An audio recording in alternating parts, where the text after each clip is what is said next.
Morning, everyone. Welcome to the webinar, COVID-19 webinar of the National Institute for Occupational Health, the NIH, a division of the National Health Laboratory Services.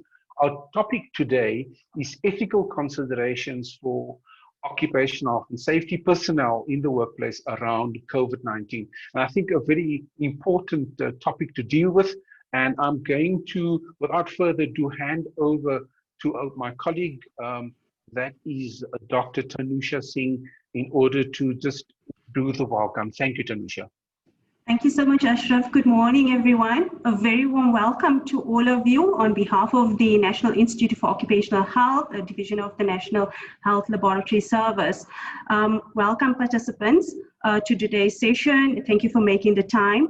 And a special welcome to our guest speakers today, Dr. Kubheka, Dr. Coombs, Dr. Fox, and Dr. Nkwanyana. Thank you so much. We really appreciate you taking time from your very busy schedules to share your knowledge and experiences with us on this topic of ethical considerations for occupational health and safety professionals during this COVID-19 outbreak. It is indeed a very important one. And I must thank the Occupational Medicine section and Ms. Mangani from NIH for putting together such a great program for us today. Despite us working under enormous pressures during these very challenging times, our actions and decisions must still be done ethically nonetheless. So we look forward to the presentations today and the lessons learned from the COVID-19 outbreak.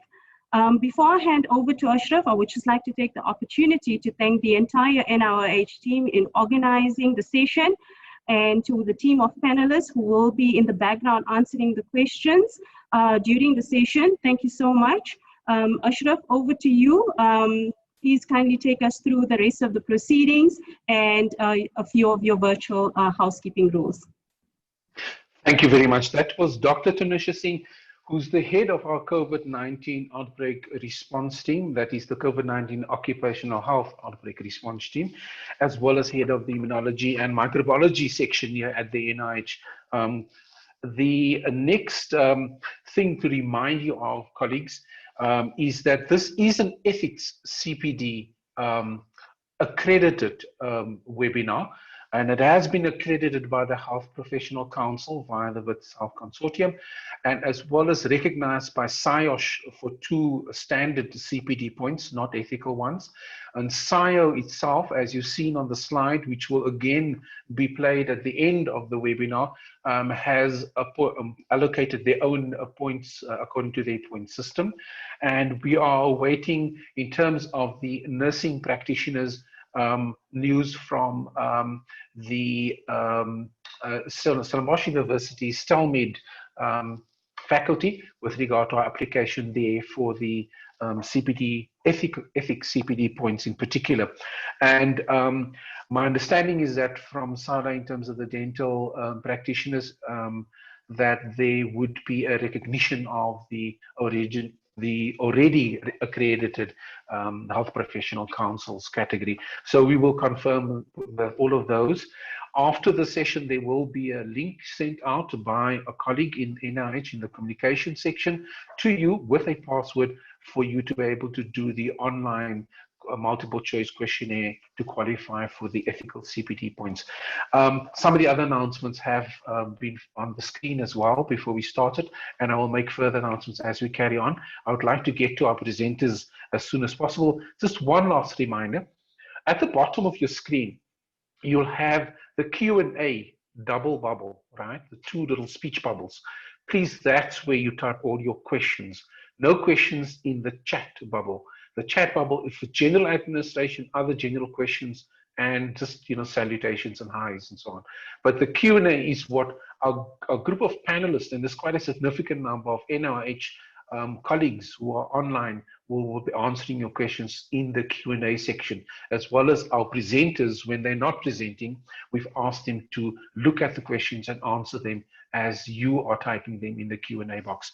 And with no much further ado on that, I need to introduce you to the presenters, as Dr. Singh has already thanked them. So first, Dr. Brenda Kubheka is going to deal with the topic of ethical considerations during a public health disaster or public health outbreak. After that, we have Dr. Murray Coombs, who's going to deal with an overview of ethics in occupational practice and outbreaks. Dr. Frank Fox, who's going to deal with COVID-19 related ethical issues specific to occupational health practices, and that would be the occupational health services, both in the private, I guess, and public spheres. And then finally, Dr. Thabani Nkwanyana is going to deal with COVID-19 medico-legal considerations in an occupational health practice within South Africa, dealing with the liabilities and case law applicable there. So I'm going to ask my colleague, or rather our presenter, Dr. Brenda Kubheka, if she's going to share just her presentation. So I want to welcome her. And before I proceed with that, otherwise, Dr. Kubheka, Brenda, maybe my colleague Glenn can share on your behalf. You can just indicate what is your preference.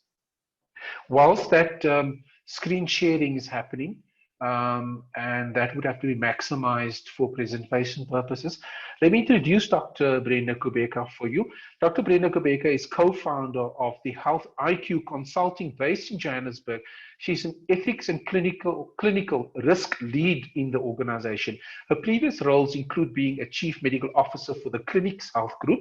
She's also worked at MedScheme as a medical advisor, and later as a senior manager responsible for overseeing clinical and operational excellence in hospital and pathology management divisions. Her experience also includes working as chief director at Mpumalanga Department of Health. She holds a medical degree from Sifako Makgatho Health Science University, an MBA from GIBS, and she holds various diploma certificates, including clinical ethics and media and medicine from Harvard Medical School. She's pursuing a PhD at the School of Public Health at Wits University. She serves on various board subcommittees, including that of the Cancer Association of South Africa, Leratong Hospital, and Health Professional Council of South Africa. She's published academic author and regular opinion piece contributor in local and international newspapers. And with that quite significant introduction to Dr. Brenda Kubheka, I thank you for joining us and contributing as our first presenter today. I hand over to you. Thank you so much, and good morning. Thank you for the invitation and for the generous introduction. So as indicated, that my topic is looking at the ethical considerations during a public health disaster.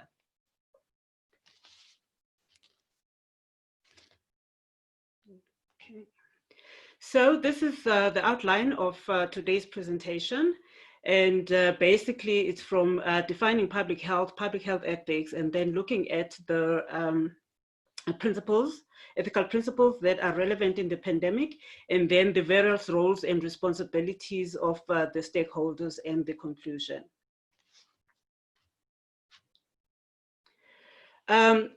Just defining what public health is. It's the science of protecting the safety and improving the health of communities through education, policymaking, and research for disease and injury prevention. It basically came out as a response to epidemics and ensuring that the spread of the epidemics is contained. The goals of public health are to assure an adequate local public health infrastructure, to promote healthy communities and behaviors, prevent the spread of communicable diseases, protect against environmental health hazards, prepare for and respond to emergencies, and then assure that there is health services and there's adequate infrastructure and other supplies to respond to that, and research. Public health response to epidemics. as I've mentioned earlier on, that it was a response, public health was a response to epidemics, and it basically was a precursor to looking at water systems and making sure that there's clean and safe water supply, sewer systems, regulating the restaurants and workplaces, and ensuring that hazardous materials are disposed in a responsible manner, protecting the public, and also the reporting of infectious diseases, which includes surveillance, contact tracing, isolation, etc. We'll cover some of this later in the presentation. But what is important is just, taking it back to basics when we look at social determinants of health and COVID, which basically has presented a moral crisis.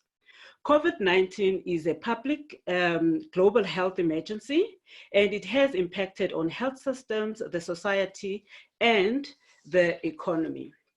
But what is important is that the health status and outcomes are influenced by social determinants of health.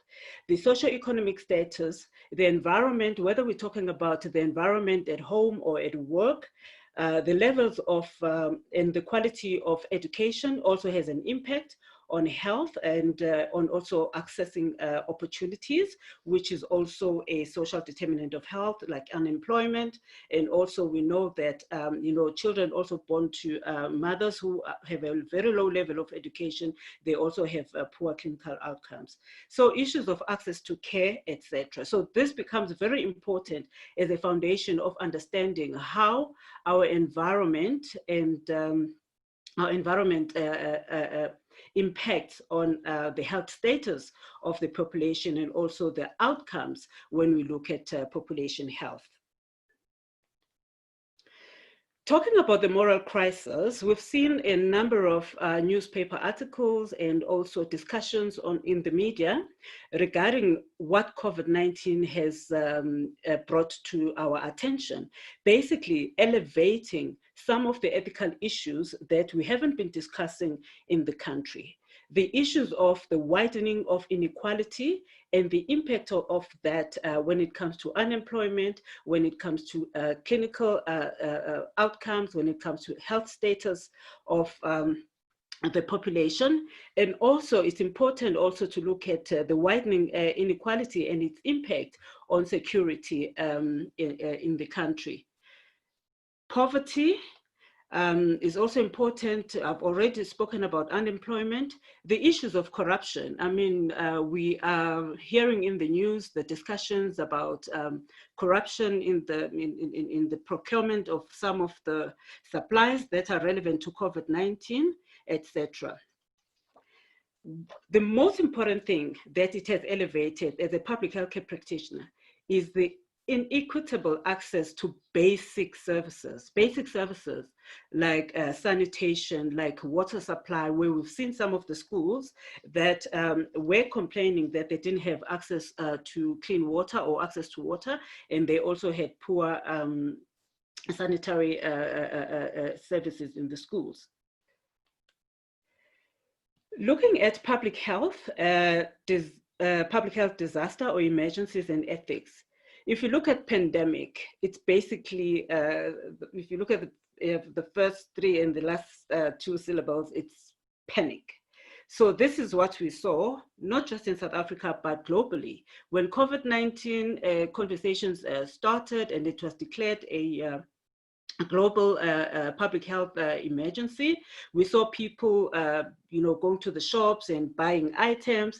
And this is because of uncertainty and fear and people not knowing what was going to happen and what was going to be the impact of COVID-19 in their immediate environment, which is the home environment, in the economy, in the availability of supplies, etc. And then these are the characteristics of a pandemic. The issues of changing circumstances.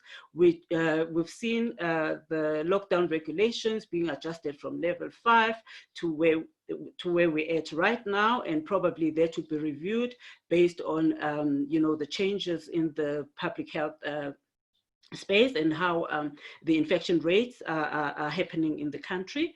And then the rapidly changing recommendations, we see that when it comes to treatment that is being recommended for treating COVID-19, it's much better now earlier on, and the use of drugs that were not proven to be effective towards treating the infection.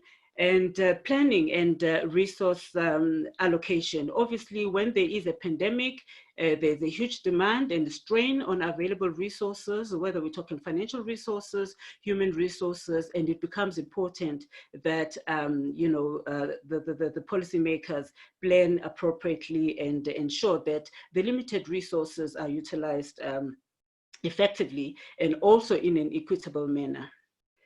Looking at COVID-19 and how it has impacted on the health system, it has disrupted health systems and services. We saw elective procedures in hospitals being delayed and some of the services not being provided so that the country could prepare for the increase and the surge in demand.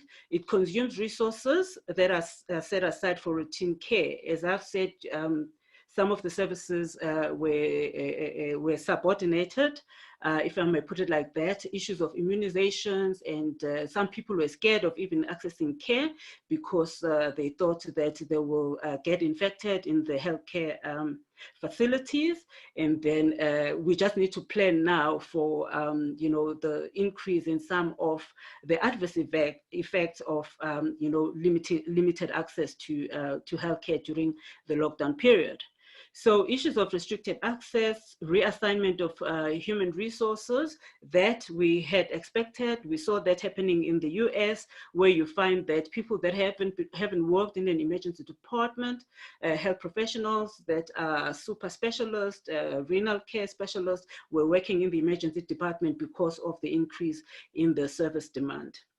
So care was delayed, and then it did threaten human resource capacity, and I still think it does threaten human resource capacity, whether we're talking in the healthcare environment or outside in other industries, because of when people get infected and the need for quarantine, and also just managing, the spread of the infection in the community and also in the workplace. So that does threaten human resource capacity. Now, looking at COVID-19 as a public health emergency, there is a shift from clinical ethics to basically public health ethics.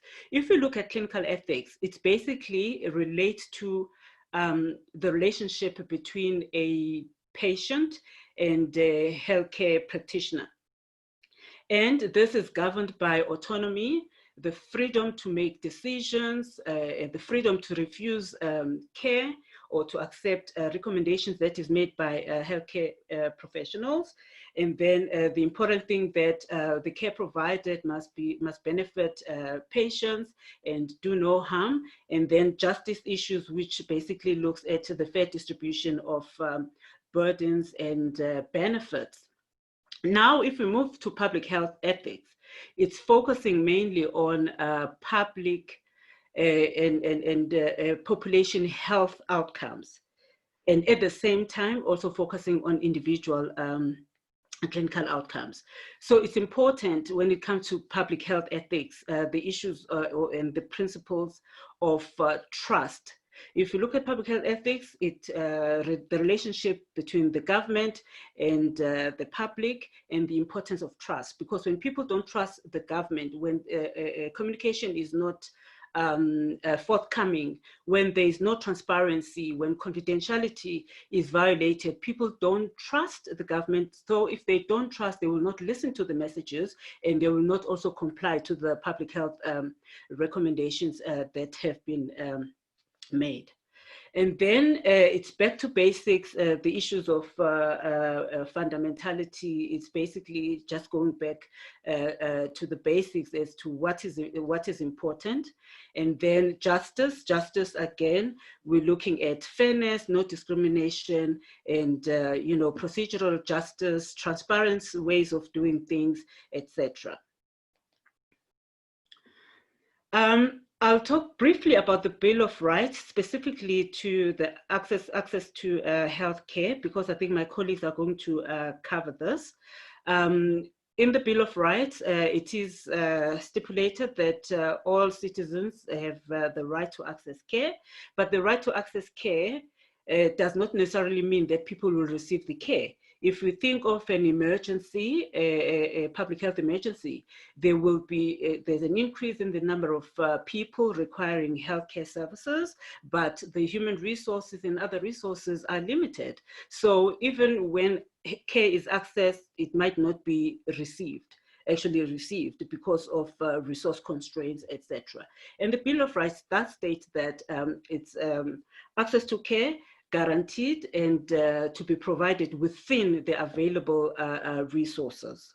So when there is a significant increase in demand, there is a need for rationing of care. The question that we're asking earlier on, and we are grateful that we did not get to that point in South Africa, is who gets the ventilator? In other countries, they've experienced that challenge where there were more patients requiring ICU care or to be offered invasive respiratory support, but there weren't enough ventilators available. So those are the some of the challenges that were faced and are faced by health practitioners and health service managers. But once again, even when the resources are limited, the decisions that are made must be ethical, and they must be defensible, and they must be fair. So if we look at the ethical principles that are important and relevant when it comes to public health emergencies, some of them I've covered them briefly earlier on. If we talk about justice, and you can see the news clip that I've used there, the recent one with PPE corruption and Judge Zondo that is sitting in that inquiry. It's issues of also procedural justice, which talks to transparency. And if you look at PPE procurement issues, it's the transparency, it's the fair access to opportunities, you know, etc. It's making sure that the interventions that are implemented are effective and they benefit the society, and there is no wastage, which is basically futility, wastage of the limited resources. Even when there is a public health crisis and the resources are limited, we still need to make sure that people are treated with respect and confidentiality is protected, the dignity is protected. And then also the issue of liberty. The fact that there is a public health crisis, it does not mean that now the government has the right to infringe on the individual's human rights, unless there is no other option. But at the same time, if you're looking at liberty and a public health crisis, there must be a balance between the freedom to choose and the freedom to determine your own end, and the trade-offs that have to come into play, and elevating some of the values like, community, because now it's a public health crisis.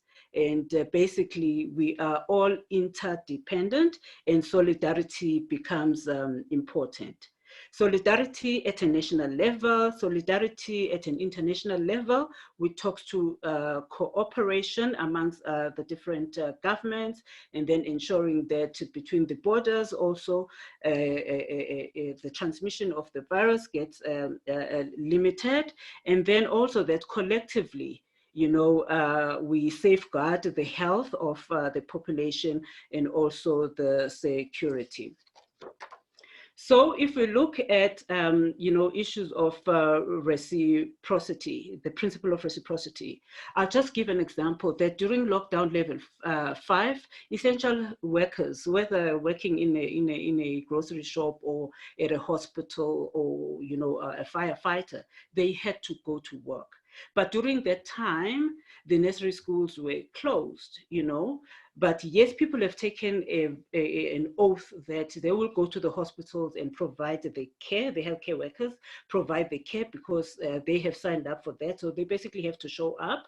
But in abnormal circumstances, also societies need to ask themselves that when people show up and there is also a high risk of getting infected from COVID, what is the society supposed to do to sort of reciprocate and also support, those essential workers and making sure that their children are taken care of, for example, etc.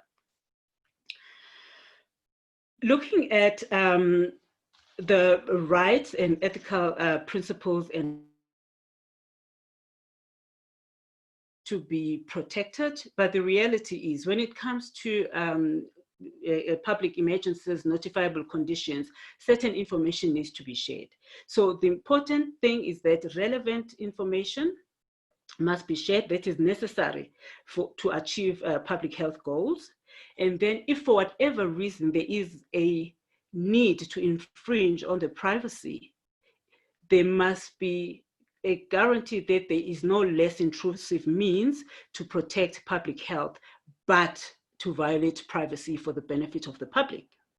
And then the benefits must always outweigh the harms.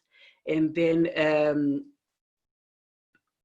public education must be provided to ensure that disinformation, misinformation, fake news, like in social media and in other spaces, those get managed, and also the impact of disinformation, is reduced. The negative impact of that gets reduced, because if false information gets out there and it's about, let's say, confidentiality or the rights of the patients are violated, people are not going to show up because they'll be so scared that if I go to a particular, healthcare facility, all this information about me will go to a place where I'm not comfortable, and I don't even understand why my information will go to those places. So it's very important to invest also in public education. That also includes in a work environment.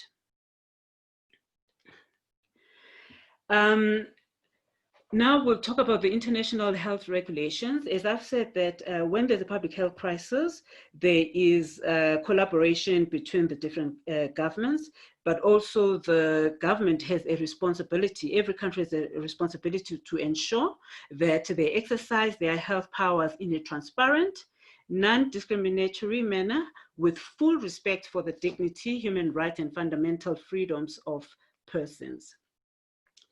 Looking at COVID-19 now and ethical dilemmas.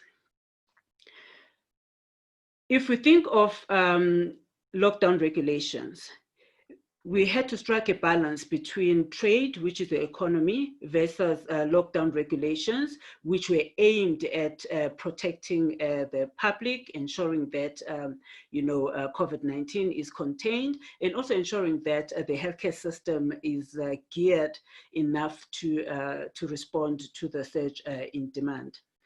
Issues of individuals refusing care when they are suspected to be COVID exposed or COVID positive, and then balancing that, the individual rights, and also the responsibility that health establishments or health professionals have to ensure that that risk is managed, and also to ensure that public health is protected.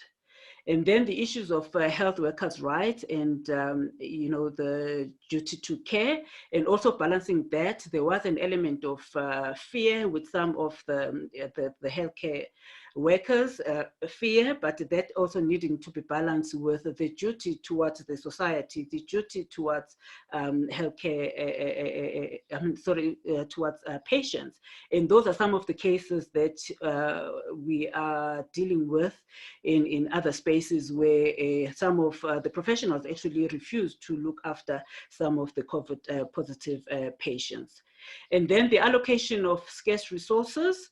If you look at the US, New York, they made a decision that they're going to graduate their fourth-year medical students sooner so that they can go out there and work and be able to respond to the operational demands of COVID-19, and also the repurposing of healthcare workers, as I've mentioned earlier on, where you found people that haven't worked in the emergency department or ICUs working there because of the shortage of human resources and the increase in the service demand and the burden. And then I've spoken about operational demands in healthcare space, but operational demands in a business environment where now there is a need to strike a balance between doing what is right and also because of dual responsibility or dual loyalty, and also people thinking or professionals thinking that we have to preserve the operational capacity of the business. So these are the ethical dilemmas that get faced or that are presented by COVID-19. And then the other one being research. We've seen quite a number of journal articles being published prematurely and some of them being withdrawn because of processes not being followed and because it's a public health crisis period, and also some request of research to be conducted in quarantine centers, etc. And those are some of the ethical challenges and dilemmas and conversations that needed to be held to ensure that the public is protected, and also that authorities also act responsibly. Now, talking about ethics consultations and committees, I've already mentioned that COVID has elevated some of the ethical issues that we're not discussing, issues of inequality, etc. The reality is the impact of COVID-19 has affected the economy in the country. So we're seeing people losing their jobs, being retrenched, we're seeing people salary being cut and hours being cut, etc. Employers also introducing tools to make sure that people are screened before they enter their workplaces, and also some clinical decisions that had to be made by healthcare professionals in a work environment. All these issues, ethics is should be a fundamental component of those discussions. Like, for example, how to decide whose salary needs to be cut. Is the CEO's salary remaining the same whilst we're cutting, the salaries of the lower level care workers?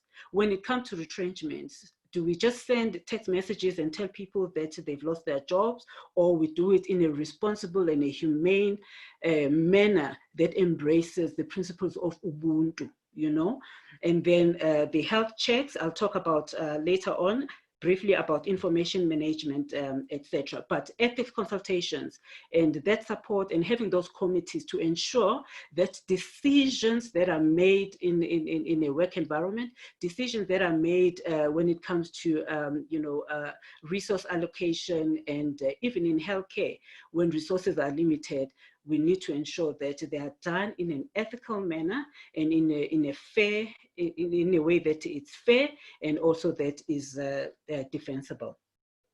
So justifying public health interventions.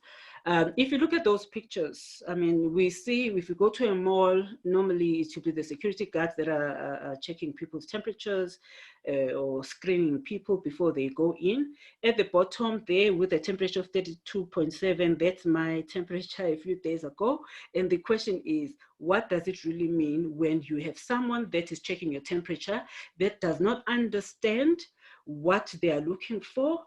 And when do you raise an alarm? When do you, how do you manage even the tool that you're using? So it's important to make sure that the interventions must be effective. They must be necessary and essential. There should be least infringement on human rights, and then public justifications. So I'm just going to ask that to all the delegates, you ask yourself, look at what you've put in place at your workplace. And the question is it the right thing to do? Is it being done, whether it's a procedure conducted by the right person?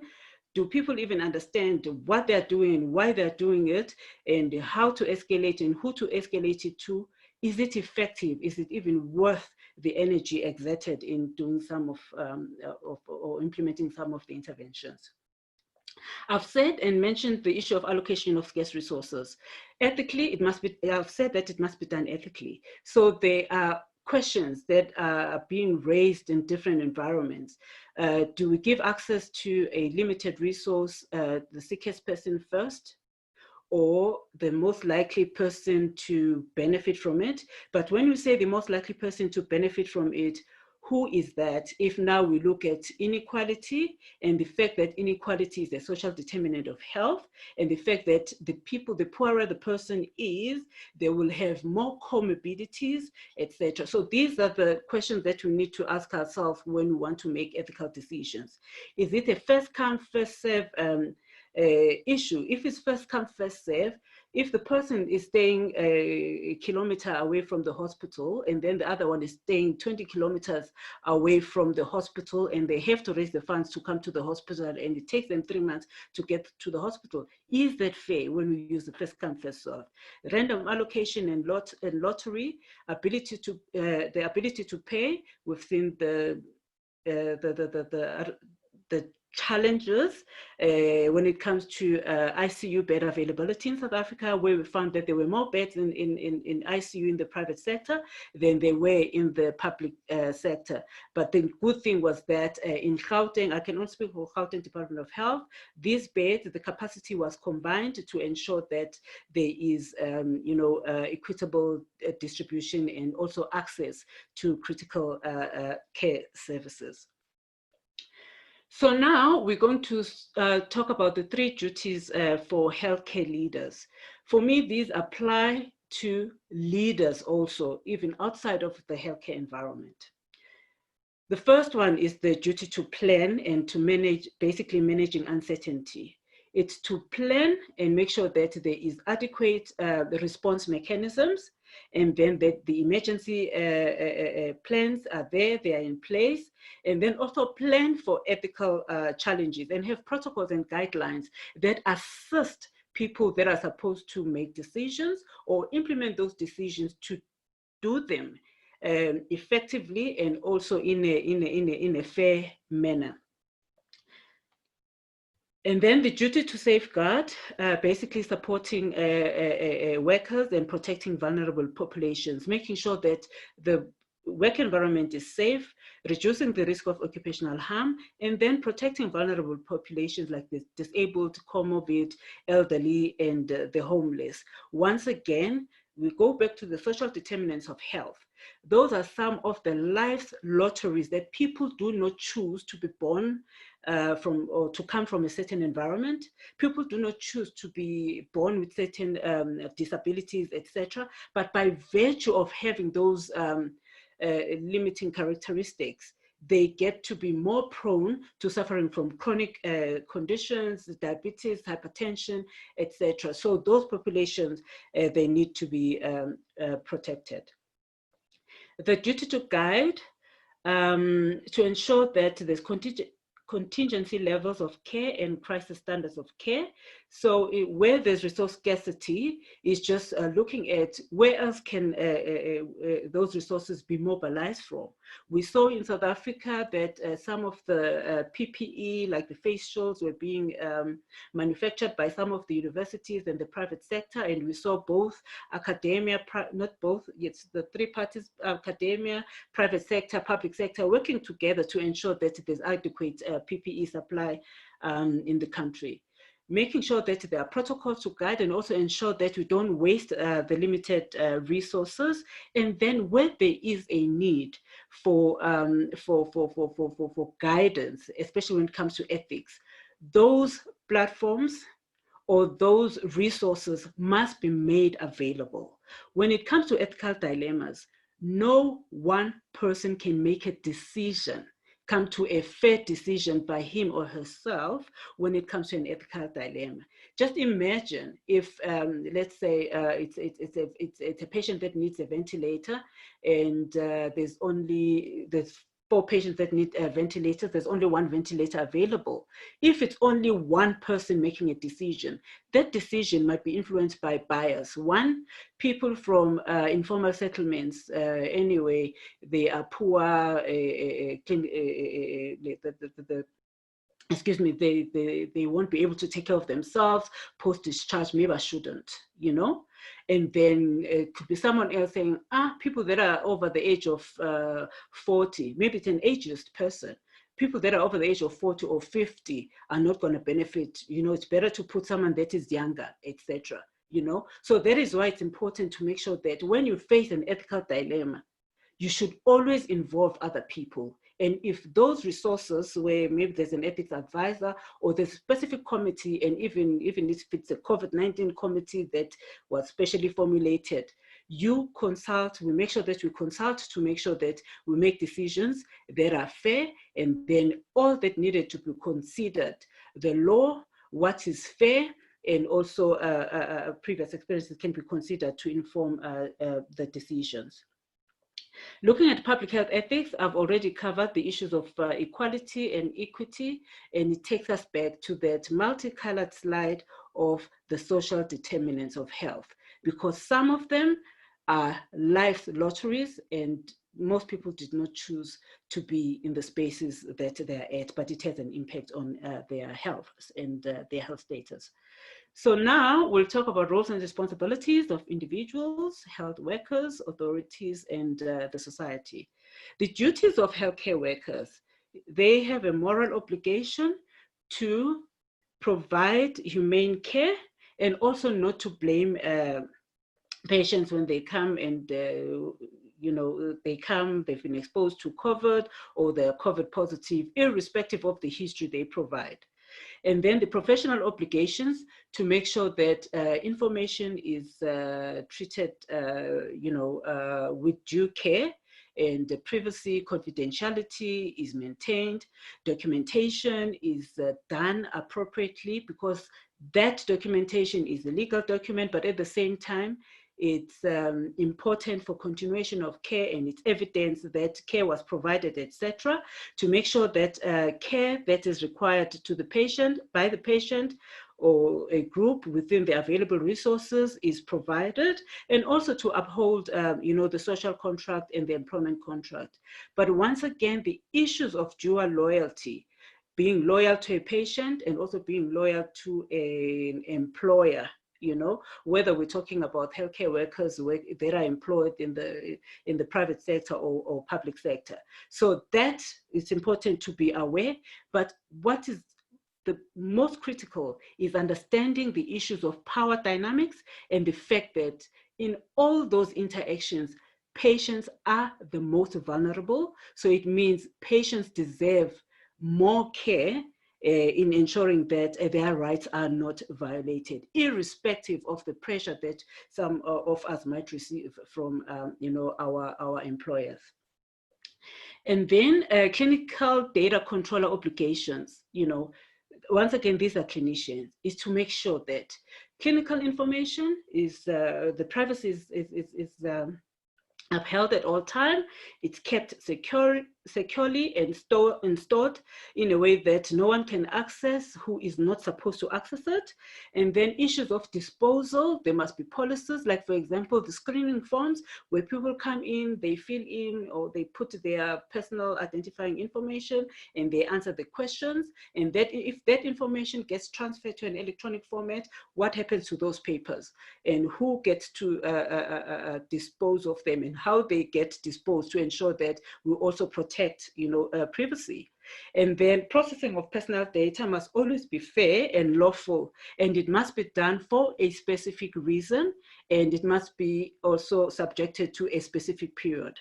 The important thing is that privacy and security of data, clinical information are not just about protecting that, they are about protecting people.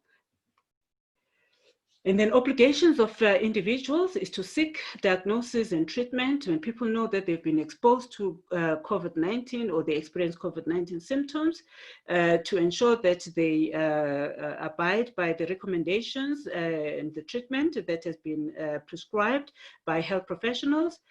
take responsibility in preventing the spread of the disease, but more importantly is telling the truth, because when people don't tell the truth, which is basically history that also informs the decisions that will be taken by the healthcare practitioner, it compromises, the care that is going to be provided, and also the capability or the capacity of managing the public health crisis or emergency. And then obligations to workers is to ensure that the tools and protocols are provided, not just the ones required for doing the job effectively, but also for ensuring that the work environment is safe.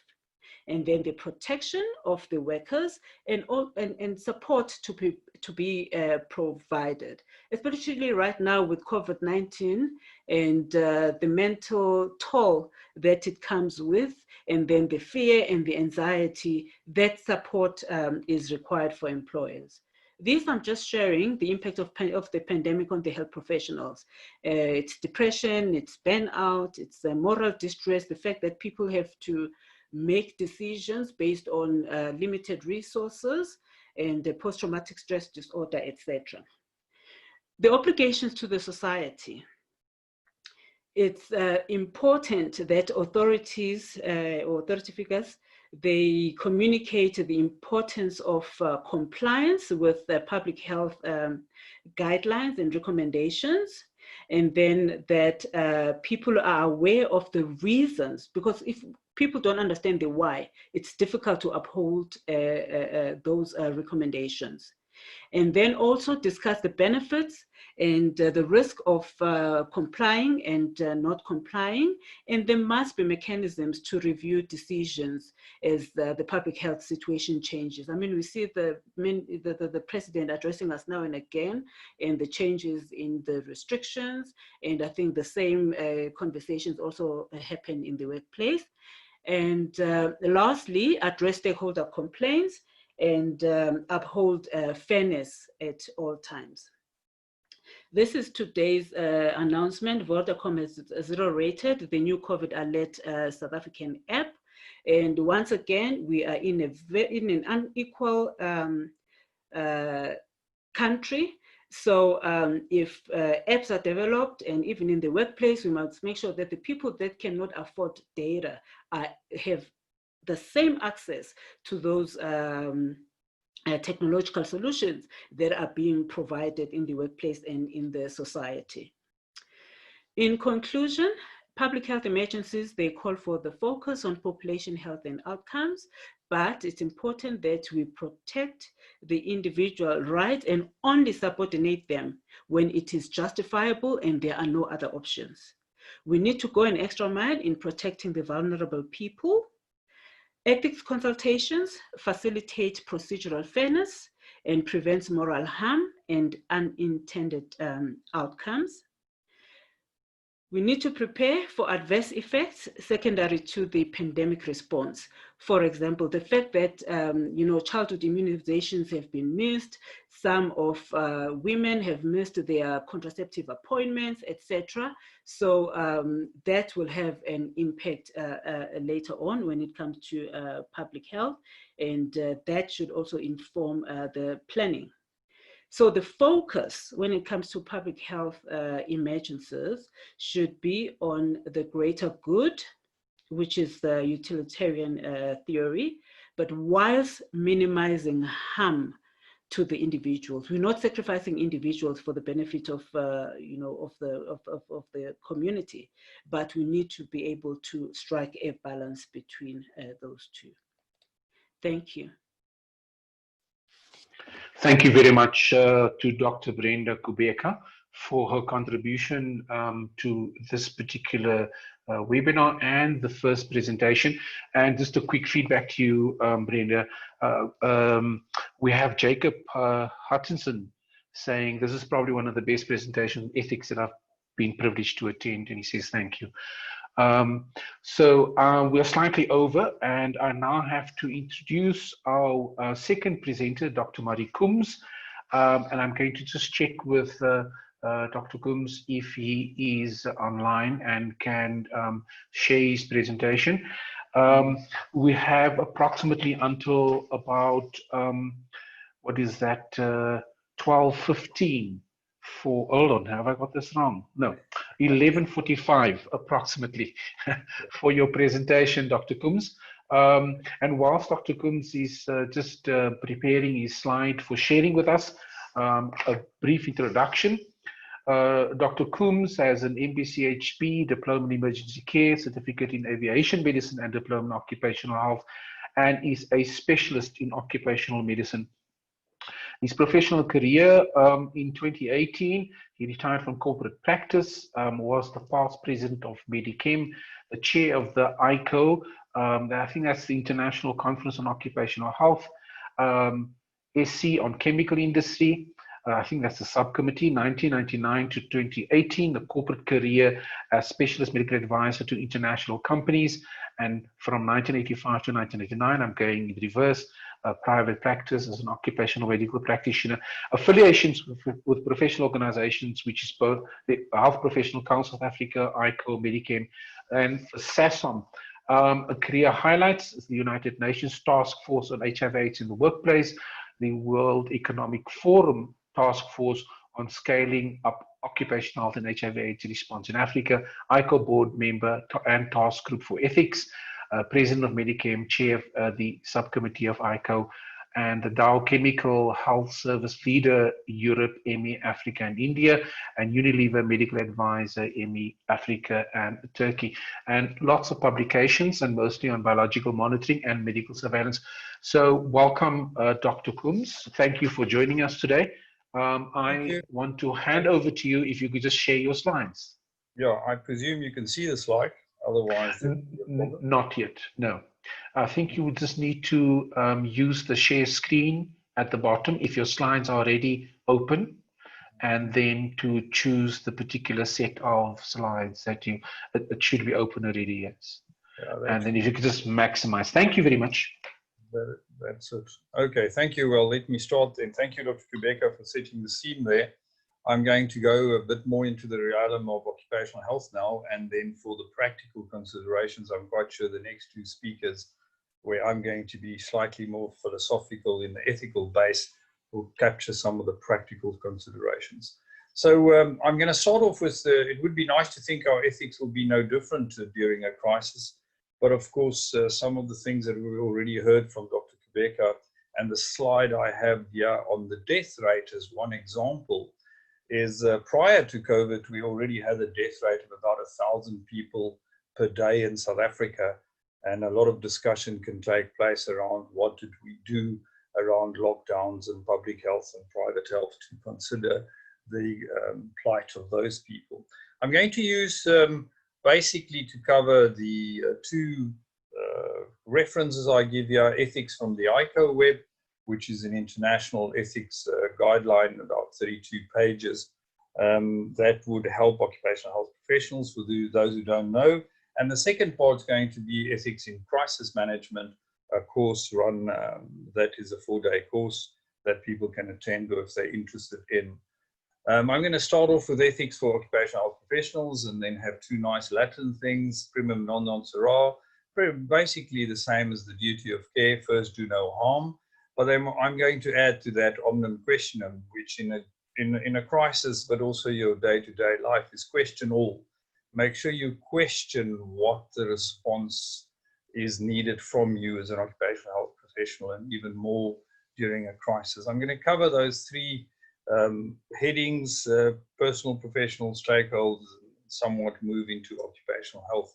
So ethics, I'm using the base of the medical part of doctors, but every other profession in occupational health and safety will have a similar line. In this case, we have for doctors, the Health Professional Council's ethical guideline, that occupational health, the local society, and then the International Commission on Occupational Health, which we then govern ourselves from global to local.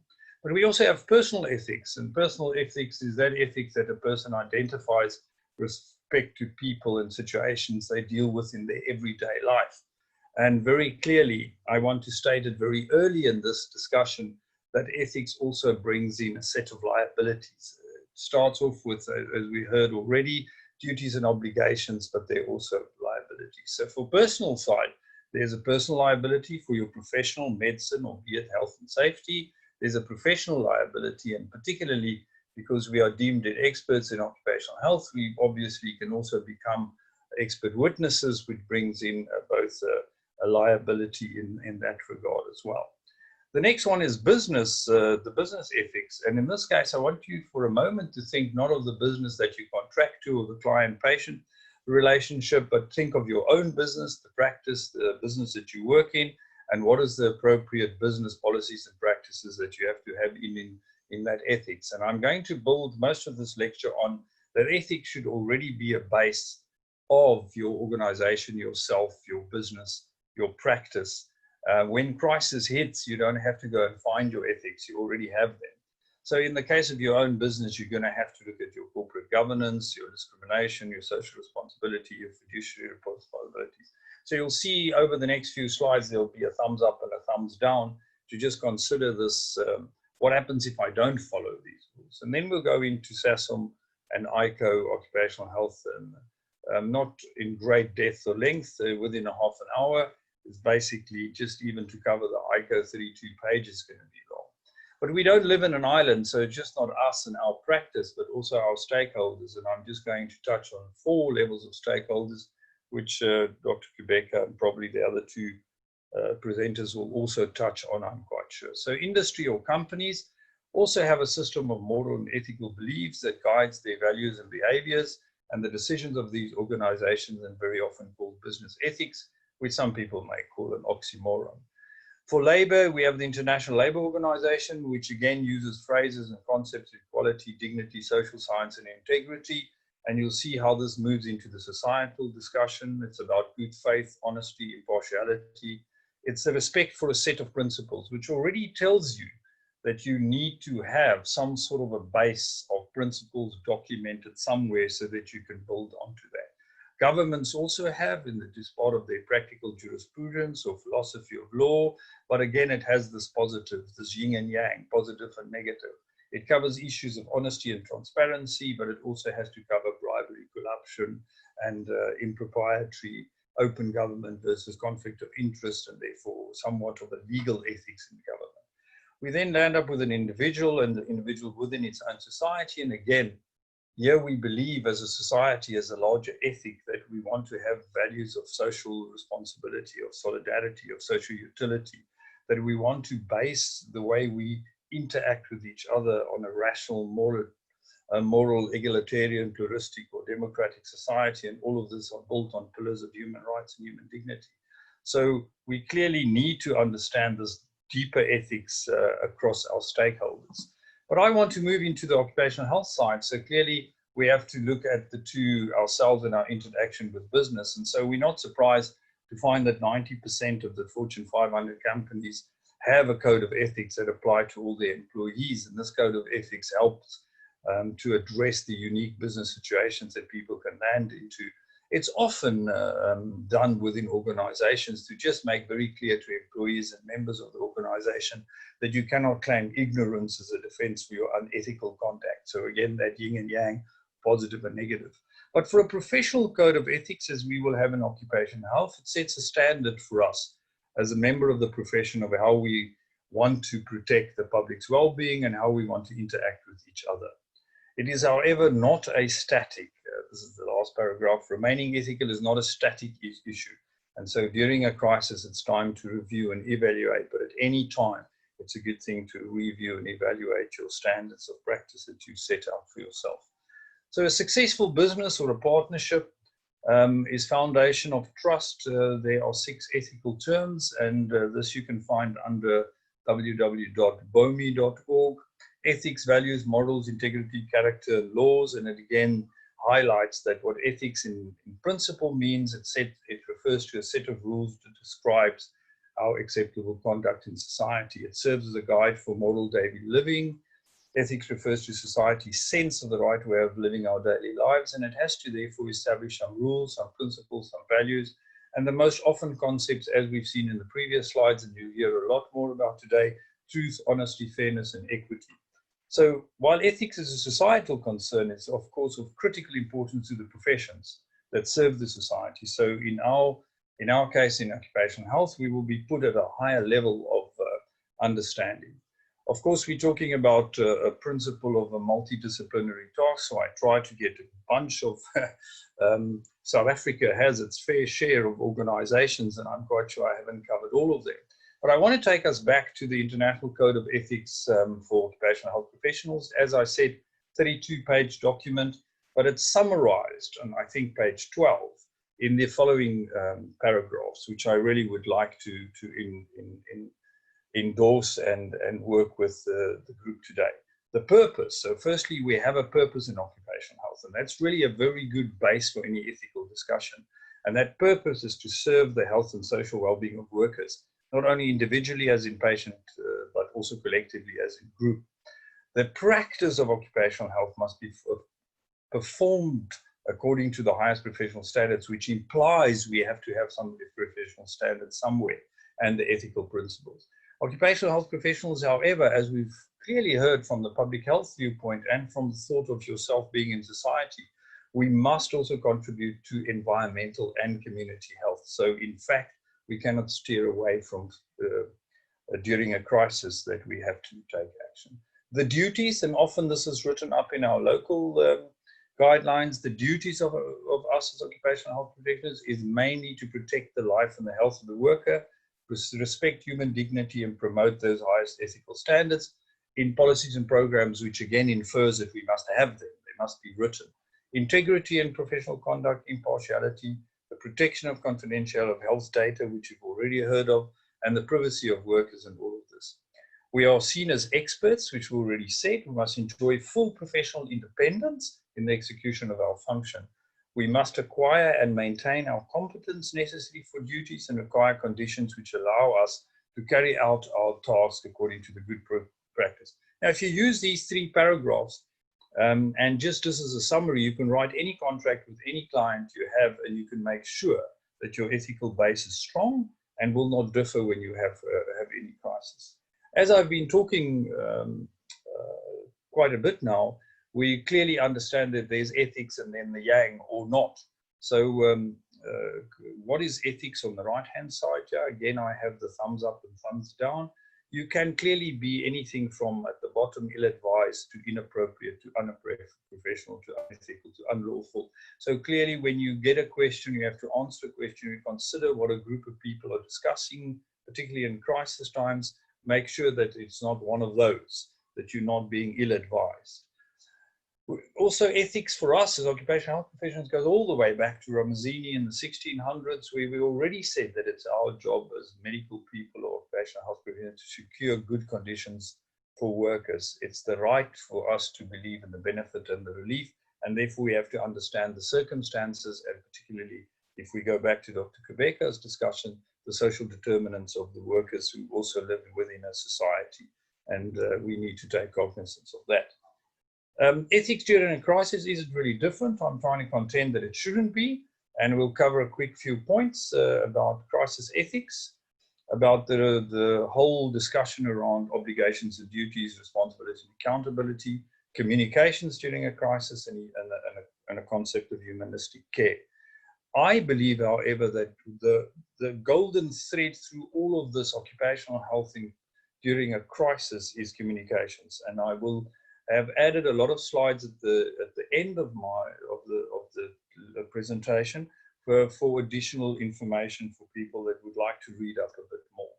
So I found a counterpart in my own name in crisis communication theory, and for the fun of it, I just put it in. So Coombs, but it's not me, defines crisis as the perception of an unpredictable event that threatens important expectancies of stakeholders and can seriously impact an organization's performance and generate negative outcomes. A crisis can create threats to public safety, financial loss, and reputational loss, and these threats are interrelated, very similar to what we heard about public health.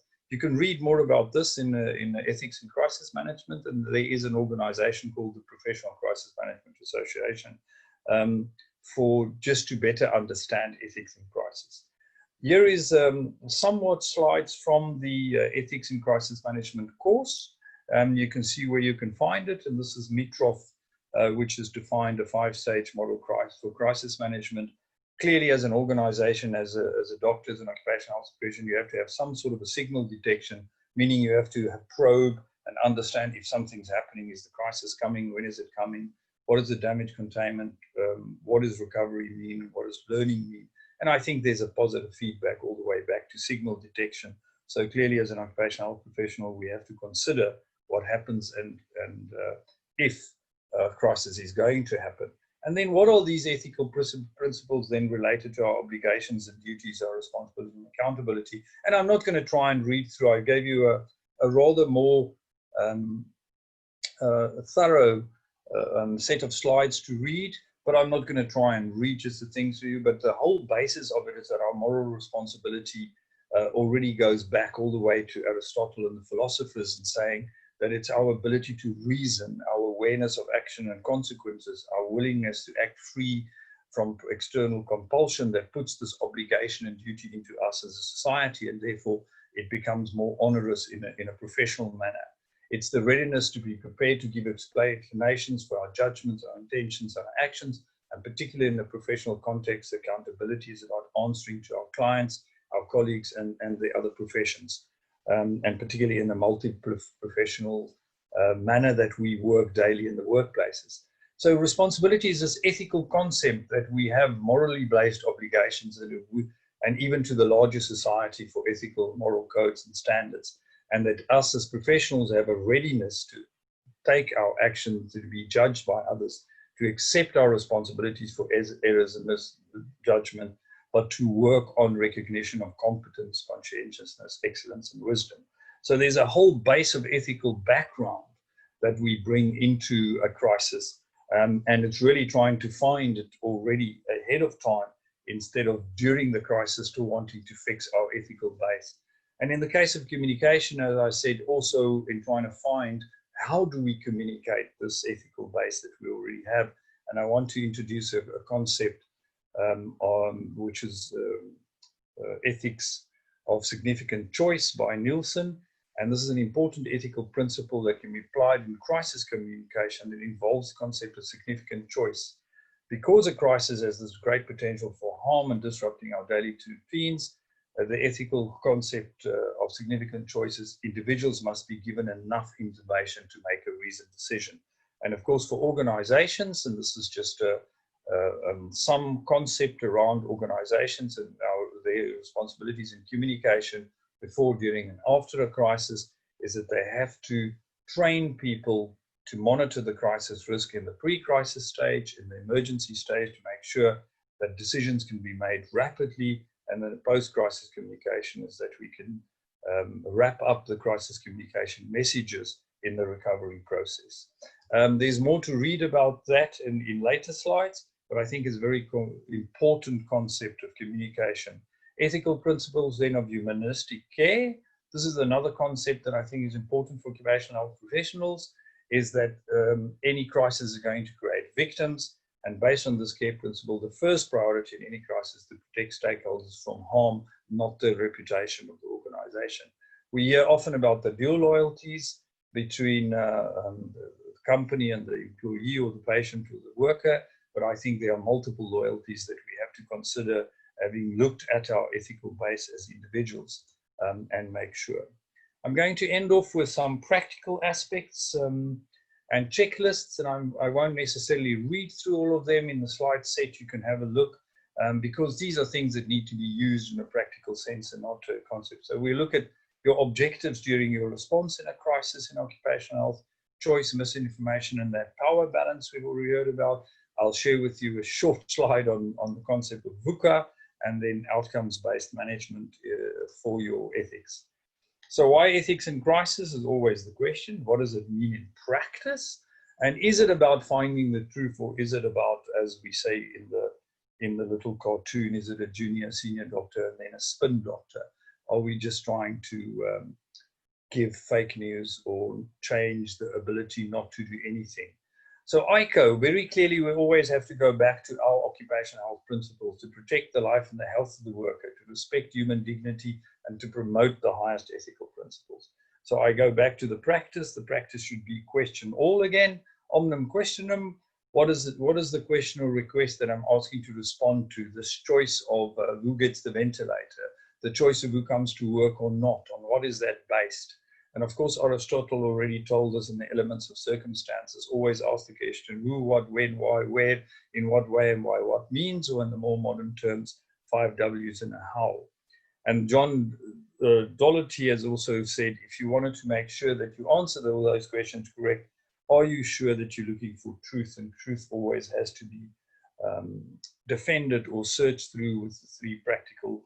Does it correspond to truth? Does it have a coherence in argument? And is there pragmatism to it that we can actually establish? Otherwise, we are just adding more uncertainty to it, which brings then adding to more uncertainty to it.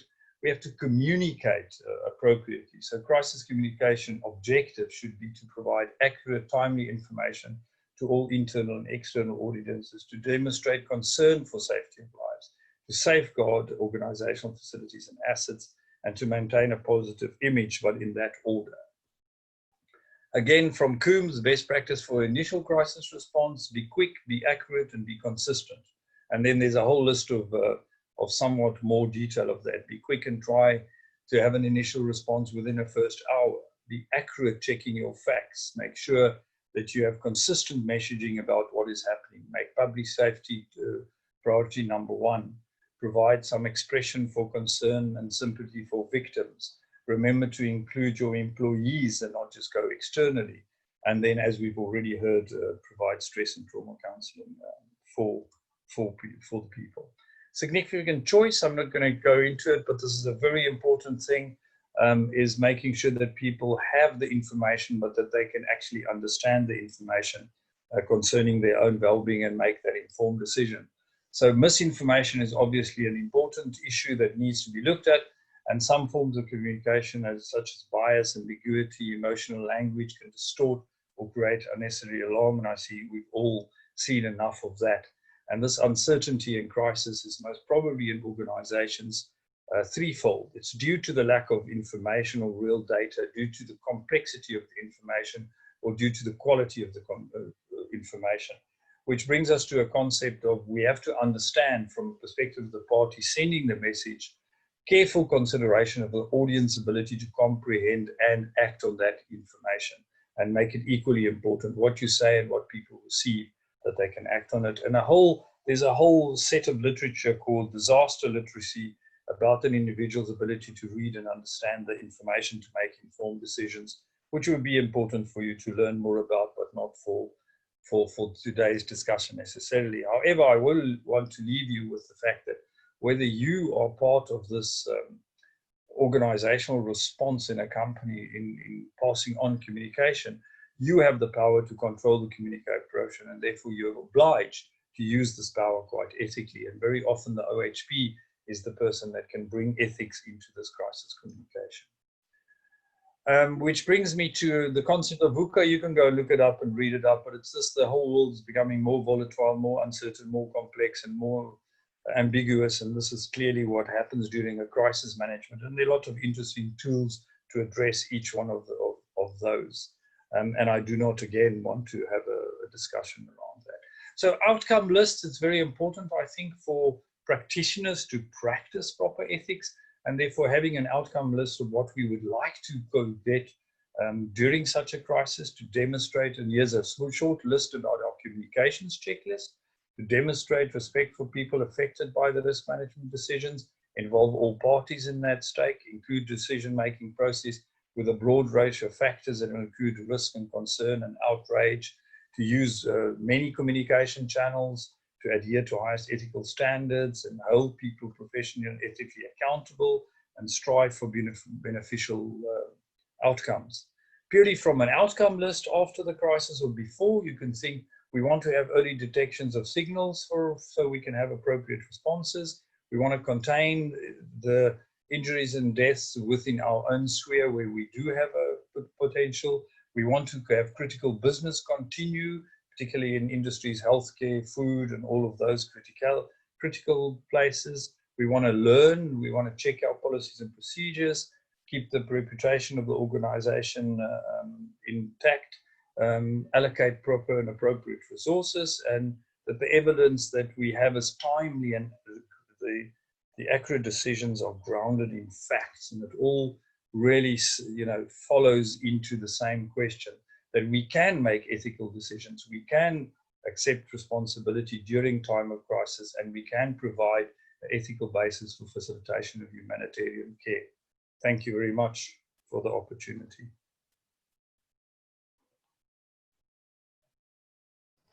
Thank you very much to Dr. Murray Coombs, having dealt there with the topic, an overview of ethics in occupational health practice and outbreaks.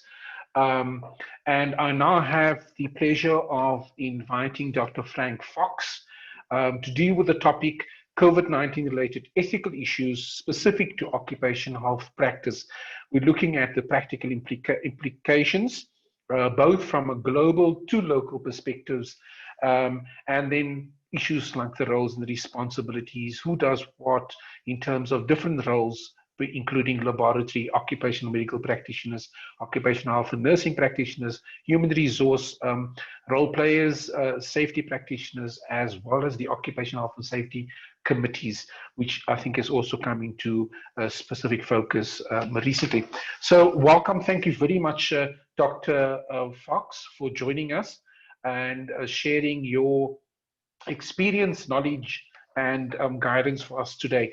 So if you could just share your presentation, and while Dr. Fox is doing that, a brief introduction. Dr. Frank Fox is an occupational medicine specialist in private practice.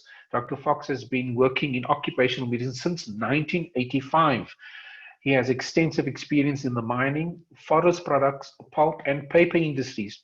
He retired from being a global head of occupational health for the Anglo-American Corporation in 2015 and went to work in occupational medicine in a private practice in Ireland. He returned to South Africa in 2019. So thank you, Dr. Fox, for joining us. I see you have your slide shared. I hand over to you.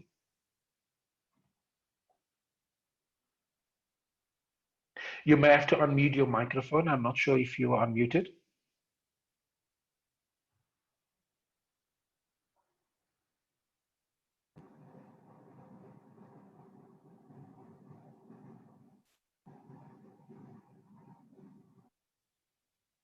Dr. Fox, are you there?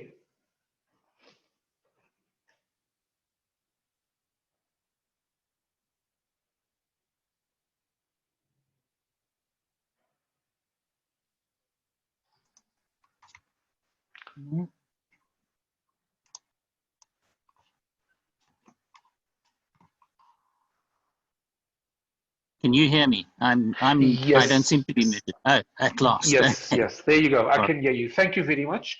Your slides are also clear and your audio is very good. Please proceed. Thank you. So thank you very much for asking me to speak. After the last two speakers, I doubt I'm actually going to be able to add an awful lot to what has been said. But nevertheless, let's have a go. I don't consider myself an expert on ethics, so what follows are really my views and my opinion, and I must note that I don't represent any particular organization. I am the author of the SASOM guideline on ethics, and I've delivered several lectures at DOH courses on the subject. But having said that, ethics is a constantly changing field, even though it may seem constant. Previous speakers have said this, but ethics are always a personal choice, and they're a way of life in a way.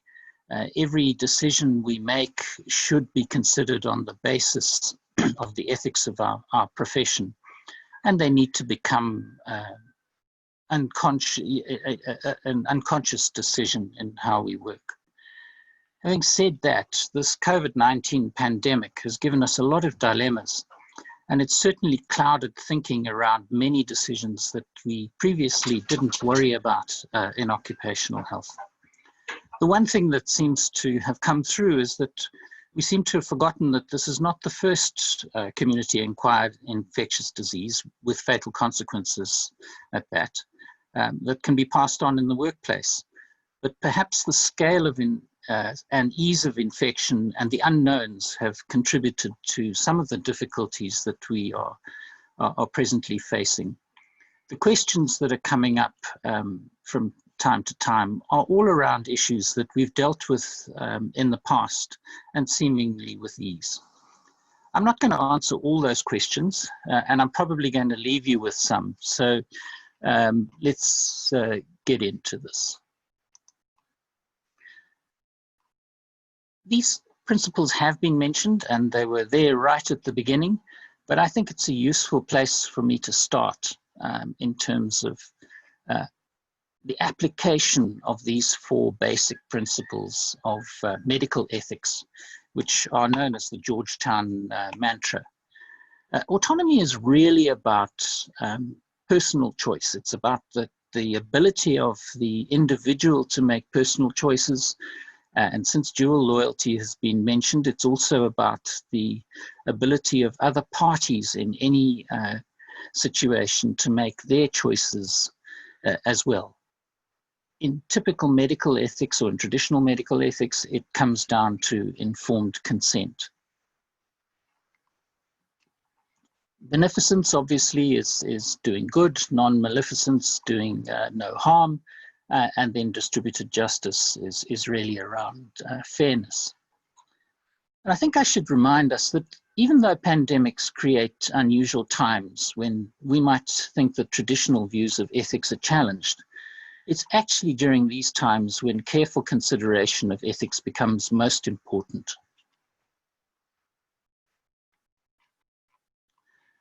Oops, I think I've flicked through these rather rapidly, sorry. Mouse troubles, technical challenges. Okay, so let's just go to ethics and occupational health.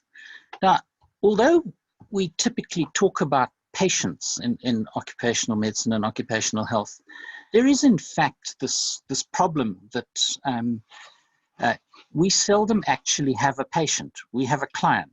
We may work for an employer. We may be engaged by an employer to perform occupational health functions. And the people that we examine on behalf of the employer are in fact not our patients. So there's typically no doctor-patient relationship. And in most occupational health practice, we're careful not to establish a doctor-patient relationship. If we do end up in the situation of providing primary care or of being in a situation where we do develop a doctor-patient relationship, we have to be very careful to separate the roles of being a doctor from being the occupational health practitioner. And that's not very easy at all. What this COVID-19 pandemic has done is blur this line, and many OMPs are finding themselves stepping over.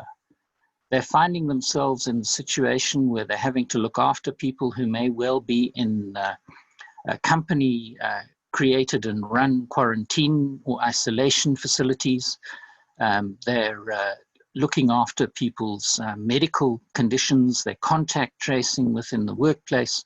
And this line between there being no doctor-patient relationship and one where there is has become extremely grey. And going back to this whole dual loyalty situation, it's always a challenge in occupational health. And I think it's important to recognize it here as it's the cause of many of the issues. Part of the ethical practice is in maintaining confidentiality and competence. Sorry, competence, not confidentiality. And in this new and rapidly changing scenario, we're all being asked questions that are either on the edge of our competence or are about issues where we have to become competent. And we need to be careful that we do this. We've all had to become familiar with the laws regarding occupational health practice, but then these suddenly get moved around when we think about how the Disaster Management Act and its regulations have changed that. underlying all ethics, there is the law, and we sometimes find it very difficult to comply with the law in an ethical manner, but we actually absolutely have to comply with what the legal requirements are. I've listed all those laws there. I'm not going to go into them one by one, but I think we need to remember that every person in the country has constitutional rights, and Dr. Kubheka mentioned that in her presentation right at the beginning. She was also careful to mention the POPI Act, which does complicate the whole question of sharing information. So on to some issues, and I suspect I'm going to give you some time back in this. The rapid and sometimes confusing and conflicting changes in the law have not made things easy. In 1 minute, we are quarantining people for 14 days, then suddenly we're quarantining them for 10. We have the whole question of the infringement on people's personal rights, and there are obviously legal justifications for this. And in the field of occupational health, we have this peculiar situation of different acts covering general industry and the mines in terms of health and safety, and the different departments that have tried to interpret the disaster management regulations have come up with, as one would expect, different interpretations. The regulators have not always been able to align their thinking, and we've ended up with different approaches within the Department of Mineral Resources and the Department of Labour and Employment. There's also the question of guidelines. Guidelines have been issued by the National Department of Health, by the National Laboratory Services, and by NIO. And there have been various semi-panicky notes that have come around as to how people comply with them. And we have to ask ourselves, are guidelines in fact law?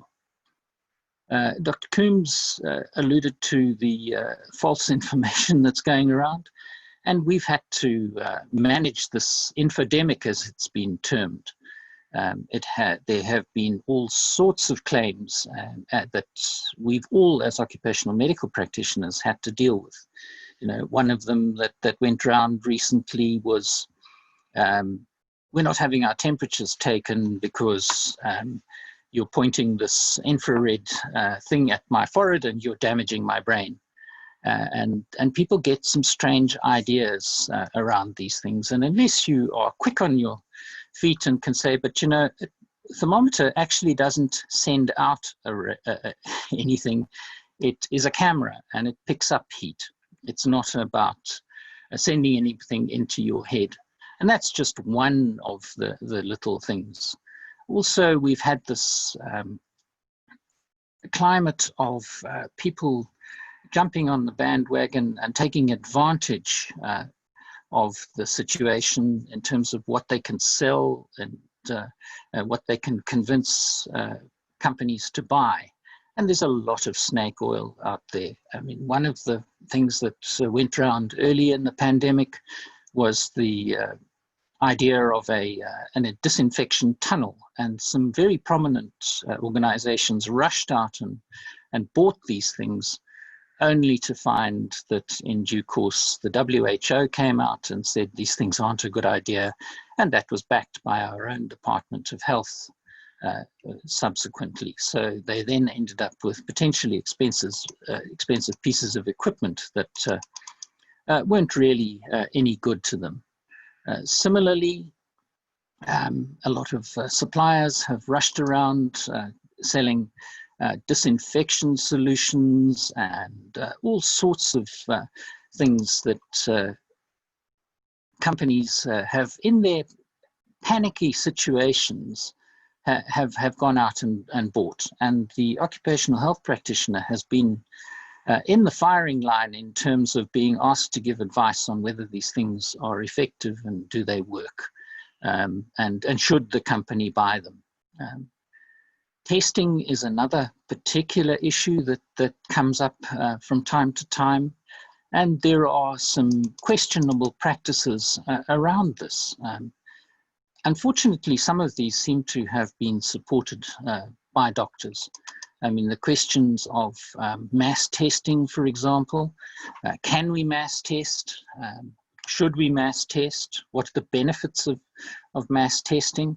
And one has to take a very careful look at these things. One has to have some knowledge about what the sensitivity and specificity, and with that, the positive predictive value of a test is, what the basis of the test is.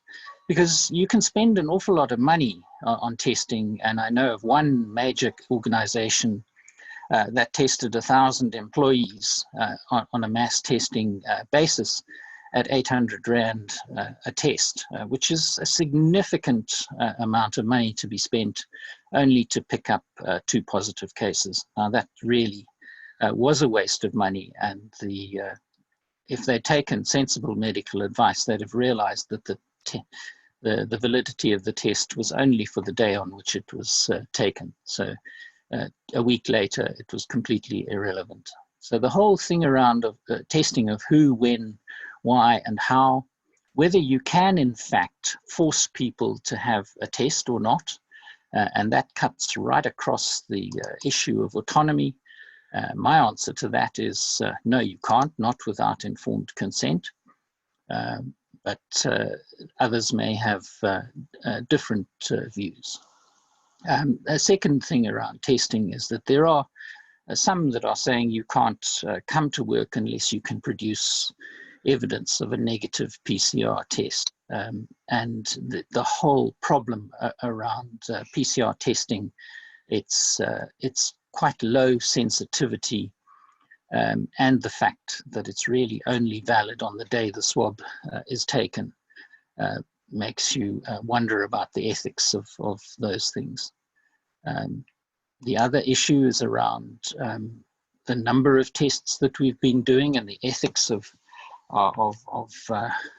significant numbers of tests on the basis of quite weak evidence, which have removed tests from a resource-constrained environment and perhaps taken them away from people who are more deserving.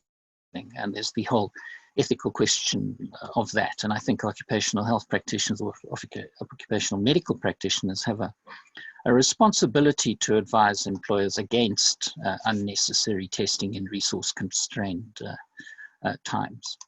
There's also been the question of laboratories who have been asked to undertake mass testing and have been quite happy to assist, and one wonders about the ethics of that.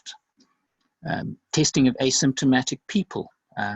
Should we be doing this? I mean, actually, it can only be done with informed consent from the person, and in my opinion, it's unethical to do otherwise. In terms of sharing of information, and this is a common question, there are the issues of confidentiality. What about statutory reporting, and what about contact tracing?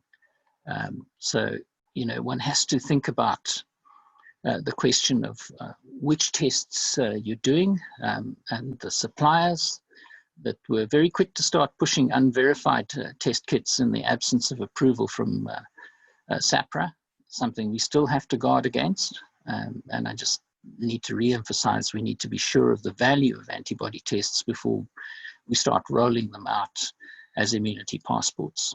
There's still a lot of uncertainty as to how long antibodies last and whether they are in fact neutralizing antibodies. So against that background, we now start sharing information which cuts across the confidentiality issues and the POPI Act. There are often questions about whether employers can demand to know why an individual is off sick, whether they've had a a test for COVID-19 and what that result is. And the answer is, in general, no, they're not entitled to know what the diagnosis is, unless there is a situation where they have to protect the health of the rest of the population, the rest of the workforce. And then it comes down to a contact tracing issue. Now, the person who takes that COVID-19 test is required by law to report that positive result to the Department of Health. And I would say that it would be responsible to report that to an occupational medical practitioner in a company, if there is one there, so that contact tracing can be undertaken. The OMP can then make a decision as to, or investigate and make a decision as to whether contact tracing is in fact necessary within the workplace, and only then would this information be released to the employer, because you're going to have to contact other people who were in contact with that individual. There are obviously very specific legal allowances for this, and the utilitarian view of the protection of third parties is most important in this particular thing. Against all of this, you end up with pressure from employers, regulators, and the unions, which then clouds the whole issue. And again, I think Dr. Coombs alluded to this in his talk. There was a Dutch psychologist, Hofstede, who came up with the concept of a power distance index. And that really is around the ability of the weaker party in a situation to make rational decisions. Most of that research was conducted around how pilots make errors when ratty air traffic controllers shout at them. But it is very important in this as well. And I'll go further into this when we talk about vulnerable employees. This one's a particularly thorny one, because here we are, we're trying to protect an individual who is at risk of severe COVID complications. That person's at no greater risk, in fact, of catching the infection. But if they get it, their consequences may be greater. And there are lots of panicky situations where employees have perhaps been unfairly denied access to the work. Now, our Constitution gives us a right to employment and to make a living, to look after ourselves. And there are lots of people who are potentially being denied access to that because a proper risk assessment hasn't been done. And I'd like to quote from the Faculty of Occupational Medicine in the UK, because this particular problem has been taxing everybody around the world. And if you look at the way things have been going, what we're facing here in South Africa is exactly the same as they're facing in the United States, and they've been facing in every other country. And if you listen to the news, you'll see that they're all facing the issues of lockdown and the economic impacts and the infringements on people's personal freedoms and so on. So it's we're not alone in this particular thing. Anyway, to go back to it, and I'll quote this: an individual's health risk factors, should they be exposed to or contract COVID-19, is a relevant data point when making occupational health recommendations. But this may only be used in the context of a wider assessment of that person's personal and employment circumstances. A person working in a public-facing role may be at significantly lower risk than another in a similar role, personal factors aside, if appropriate risk mitigation strategies are put in place for them in the workplace. As part of managing the health and safety of any work activity, one must control the risk in the workplace. To do this, one needs to think about what might cause harm to people and decide on reasonable steps to prevent that harm. This is known as risk assessment, and it is something that is required by law, and particularly in our health and safety law. So when we think about vulnerable people, we need to think about the freedom of choice of the individual to work. That's the autonomy part. The same freedom of choice of the employer to restrict or allow that person access to the workplace. And that's around the protection of other workers and the protection of the reputation of the organization. But on top of that, you have pressure from regulators, inspectors, and the unions, where there's panic if somebody is in fact infected in the workplace, and then there's the concern about what if somebody dies. All of that goes to this principle of power distance index. From the occupational health practitioner's point of view, it's absolutely essential to consider both sides. And at the end of the day, this is not about fitness for work. This is about a person who is vulnerable. And there's nothing new in that. We've often had to deal with people who have vulnerabilities. And then the decision around employment comes down to a recommendation to the employer to say, this person is fit for work with certain restrictions. And it's up to the employer to make the call as to whether those restrictions can in fact be accommodated. At the bottom of this, there's no need to exclude a vulnerable worker if the risk in the workplace is in fact low. Now that's perhaps a simplistic view of it, but it is something that we all need to think about quite carefully in this current time. For work issues, it's still a very valid concept. Employees with comorbidities or being above a certain age, they're not unfit for work, but it may be unsafe for them to be there. And we need to do that risk assessment to give them an opportunity to be at work. Obviously, if employees don't want to be at work because they're worried about this, then that's another situation where the employee has to be carefully counseled, and they must make an informed decision as to what their options are. And sometimes those options involve talking to the HR people in this, because it's not the doctor's call at the end of the day. Again, this is nothing we haven't faced before in terms of dealing with these things.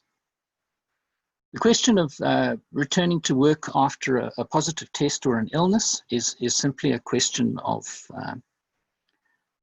fitness for work, and obviously we all have to maintain our competence and be aware of the issues that arise having had COVID. Some issues around quarantine and isolation. Only the government can actually forcefully quarantine somebody, and where we've had to take on the role of government in assisting by providing quarantine facilities in the private sector, we have in fact run across this particular issue where we've had to say, look, can you self-isolate at home, or can you go into a quarantine or an isolation facility provided by the company? And the ethical issues around whether or not you can push people into these things have been taxing a lot of people. In the mining industry, at the beginning of the pandemic, there was a situation where one of the mines had to rapidly quarantine over 100 people, and within 24 hours, a number of those people had broken out, for want of a better description. Another ethical issue that is coming up is around the care of employees, and we also need to think about their families, because if somebody is infected or is quarantined, one has to consider the families in this. And a second question that has arisen around that is what is the risk of an employee who has a partner who's a healthcare worker, for example. So the partner is in a high-risk occupation, and my employee is coming to work, and I think they're a higher risk because they might be a primary contact of somebody who is in a high-risk job. And we have to face these things and take a fair decision around these things. The last concern that I'd like to just look at is the question of whether this is an occupational or a community-acquired infection. And it's my view, and again I stress it's my view, that this is actually a community-acquired infection that can be acquired in the workplace. It is a work-related condition specifically, and maybe an occupational condition for healthcare workers who are specifically exposed to this in their working environment. And in that sense, it's no different from any other infectious disease like tuberculosis, which a healthcare worker can contract. But if we go too far down the road of saying this is an occupational disease rather than a work-related disease, then every time there's a flu outbreak or any other infectious disease that someone can get at work, we run the risk of having a similar situation of excluding people from work unfairly. So in conclusion, I think there are lots of questions. I haven't answered half of them, but I think the answers in terms of how we address this, these things from an ethical point of view is in looking at the legal requirements and asking ourselves how we can obey those legal issues in an ethical manner, and we apply those for ethical tenets. The big thing is that if there's a real ethical dilemma, you're seldom going to solve it on your own, and consult a colleague. Two heads are always better than one, sometimes more. Consult a senior colleague if you can, but at the end of the day, remember the ultimate decision is yours. And then one last thing as a piece of advice for occupational medical people is that it's important that you stay within your competence and your scope of practice. Too often, because we are the first point of call for workers, we end up hearing all the problems related to pay, related to the fact that things haven't been reported, the fact that of working conditions. And yes, these may well affect the person's mental state of health. They are not within the gift of the occupational medical practitioner to solve. And we should stay out of the HR area. We should stay away from legal issues and stay within our own areas of competence. And that means if you have somebody who is unfit for work, you may not be able to solve the problem that the employer isn't going to pay them if they're unfit for work. Somebody who needs to go into quarantine because they have this, they are a primary contact, the fact that the employer may not pay them is again outside the scope of the occupational medical practitioner. We have to act on the medical side of things and stay out of the other areas.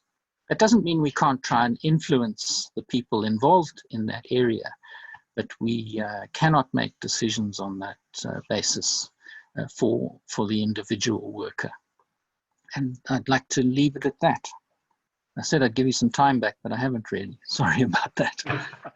Thank you very much, I think, Dr. Fox. It was certainly worthwhile. We are slightly over, but not a big crisis. If you could unshare your screen, that would be much appreciated. Thanks. I now need to introduce Dr. Thabani Nkwanyana, who's going to deal with the COVID-19 medico-legal considerations in occupational health practice in South Africa. So welcome. Thank you very much, Dr. Nkwanyana, for making the time and effort to contribute your experience, knowledge, and views with our attendees, our audience.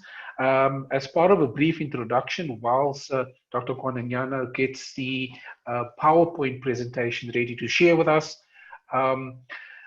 Dr. Nkwanyana, that's Thabani. He's a medical officer and lead consultant at Nkwanyana Consulting, qualified medical practitioner with a master's in medical law and ethics, an interest in medical legal, socio-political, and socio-medical issues. Qualifications includes an MPCHB, I think this is a diploma in occupational medicine and health, probably the postgraduate diploma in occupational medicine and health, and an MPhil in medical law and ethics. A PhD candidate in medical law and ethics, although I'm not sure, you can perhaps add, Thabani, with regard to which academic institution that would be. Experience in general medicine, aviation, risk insurance, and occupational medicine. Thank you very much for taking the time. If you could share your presentation now with us. And oh, you have unmuted. Great, thank you. Thank you very much, and good afternoon, everybody. It does say the host disabled participant in the screen sharing. So I don't know. Okay, if, one moment. Yes. Yes, I'll ask my colleague Glenn in the IT department just to assist us there with regard to screen sharing for you. It's not that you can share. Go ahead. Okay. Thank you very much, Glenn. Go ahead.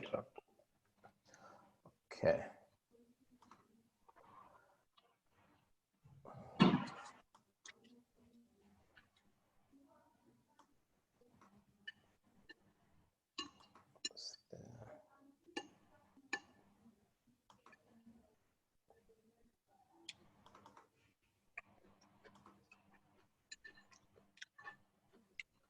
Okay, is it sharing? I'm not sure if...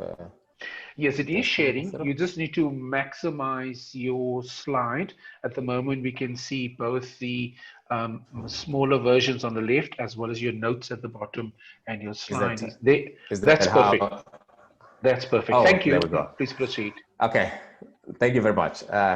The question you asked, I've done my master's MPhil in medical law and ethics with the University of Pretoria, and I'm currently doing my PhD also with the University of Pretoria. Yeah. So thank you. Basically, yes, thank you. I think most speakers have talked about a lot of things in terms of ethics and medical legal aspects.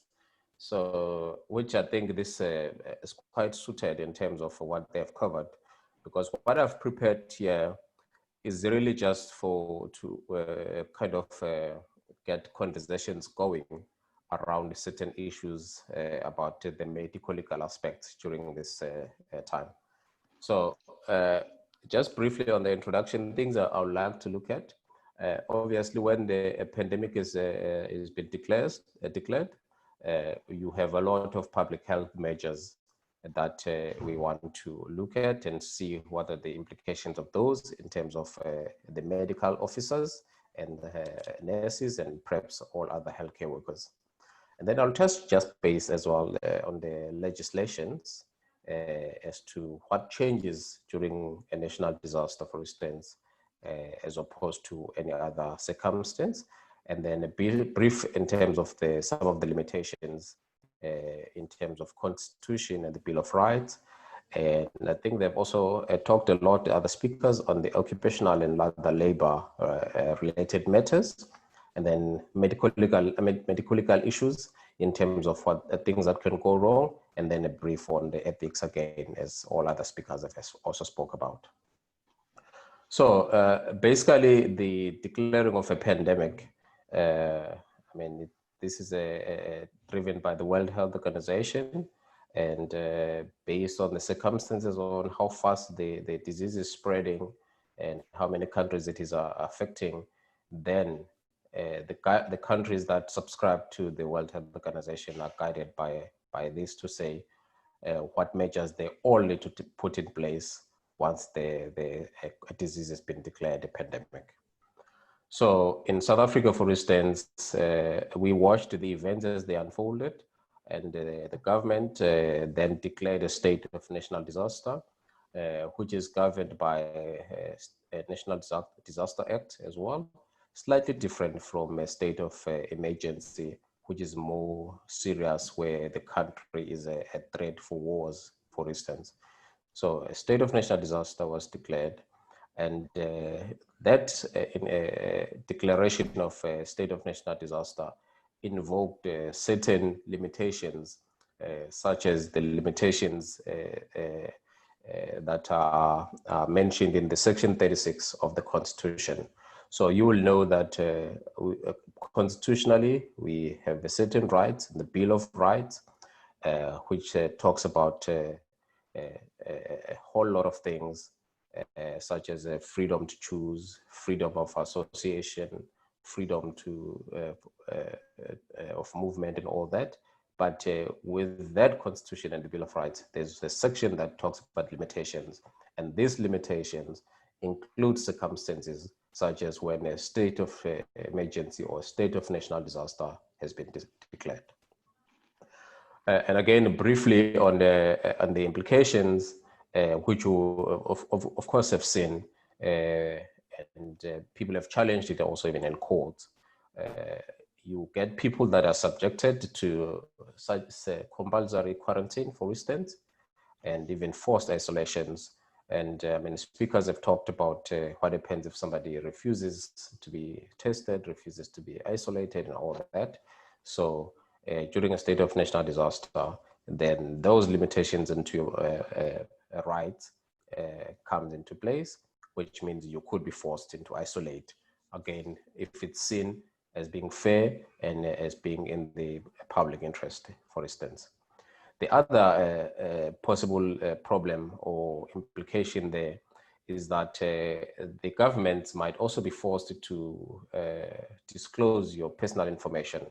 Ordinarily, you would have a right to your personal information and who it is shared with, but under the state of national disaster, that information could actually be shared by the government, and your privacy might be compromised.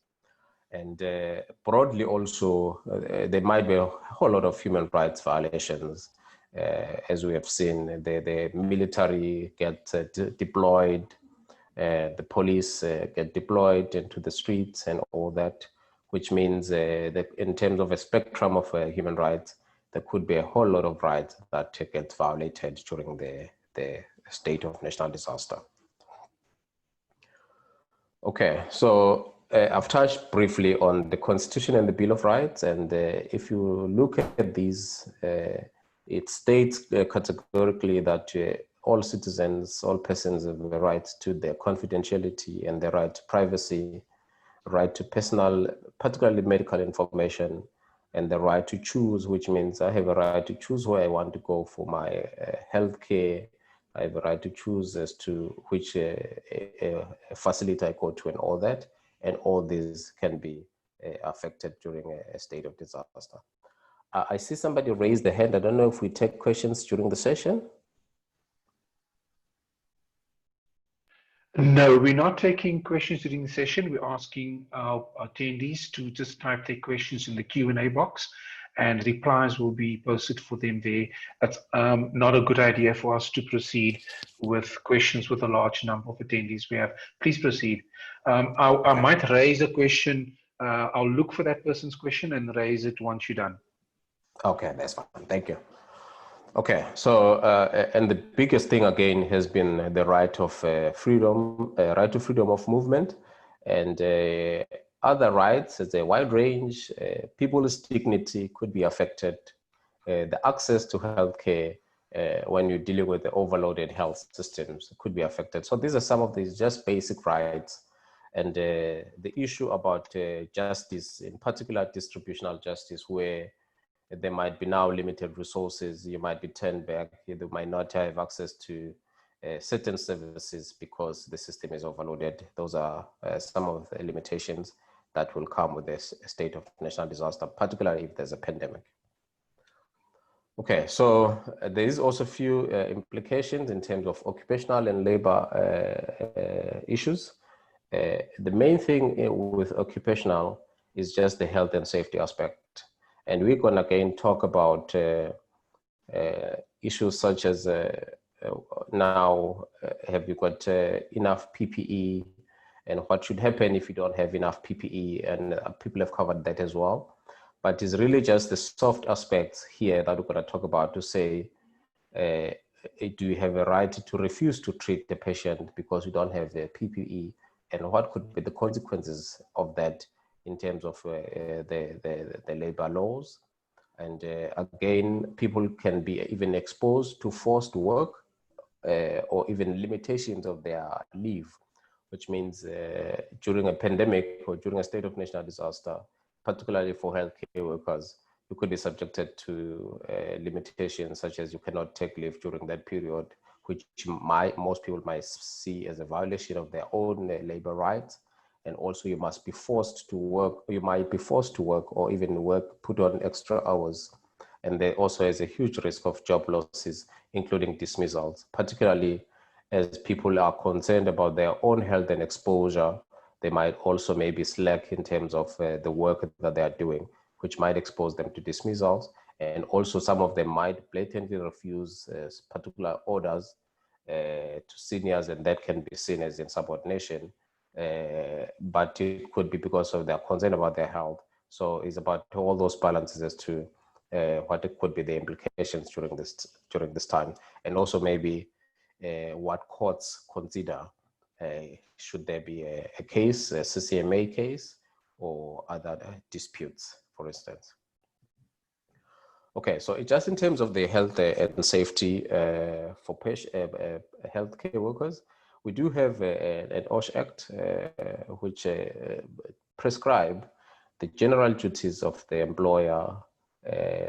For instance, in the section 8.1, where it says every employer shall provide and maintain as far as is reasonably practicable.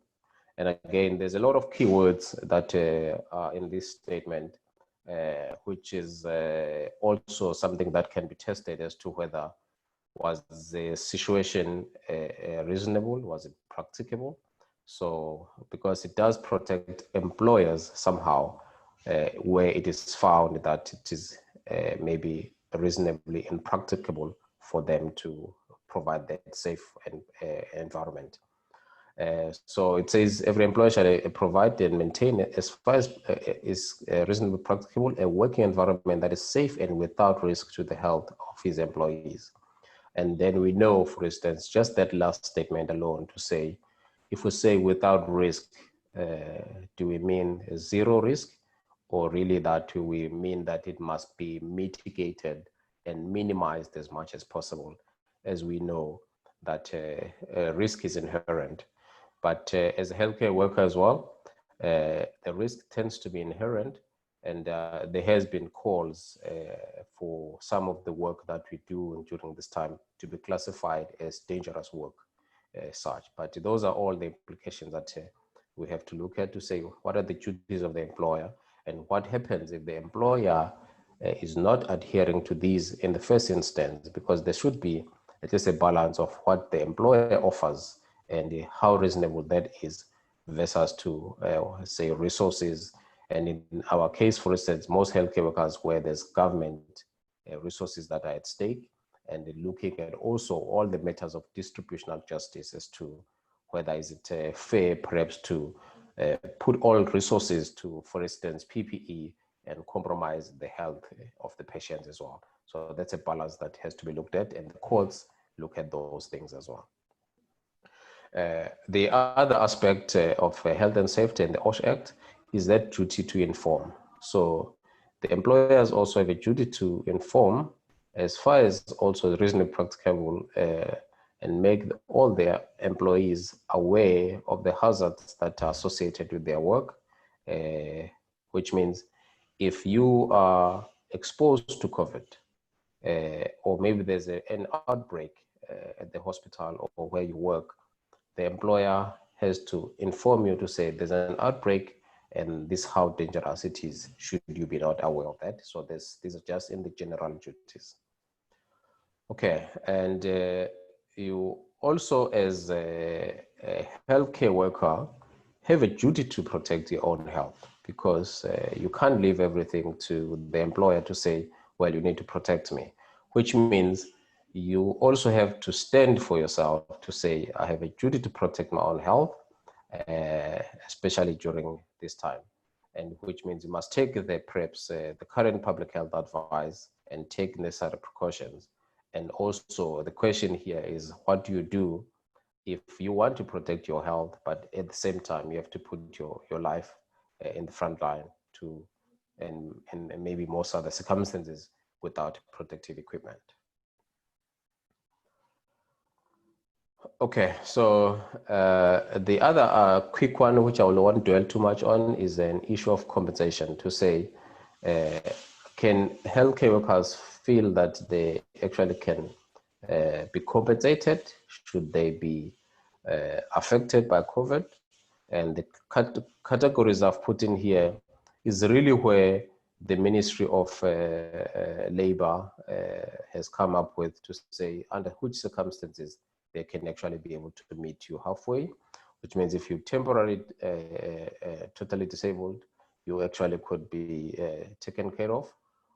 Or if you're a person under investigation, so this is now in terms of the leave, the type of leave that you take.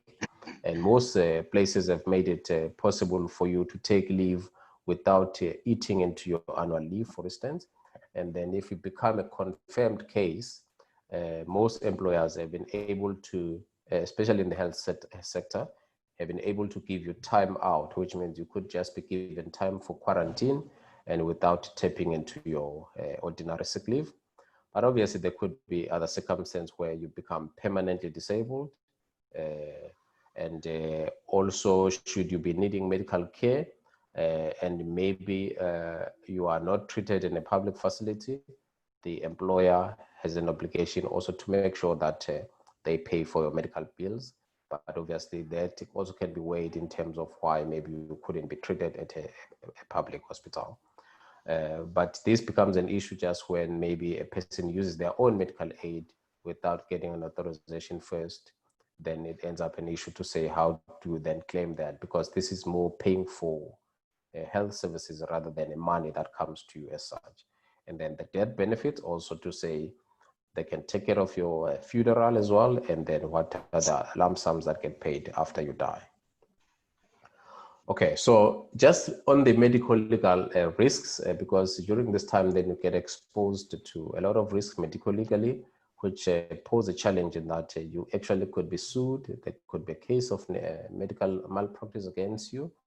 And we know these as facts to say when there's a pandemic and when there's an overloaded healthcare system, especially also when you're dealing with a disease that has a potential to also infect healthcare workers, these are potential challenging circumstances that can result. First, you could lower standards of care.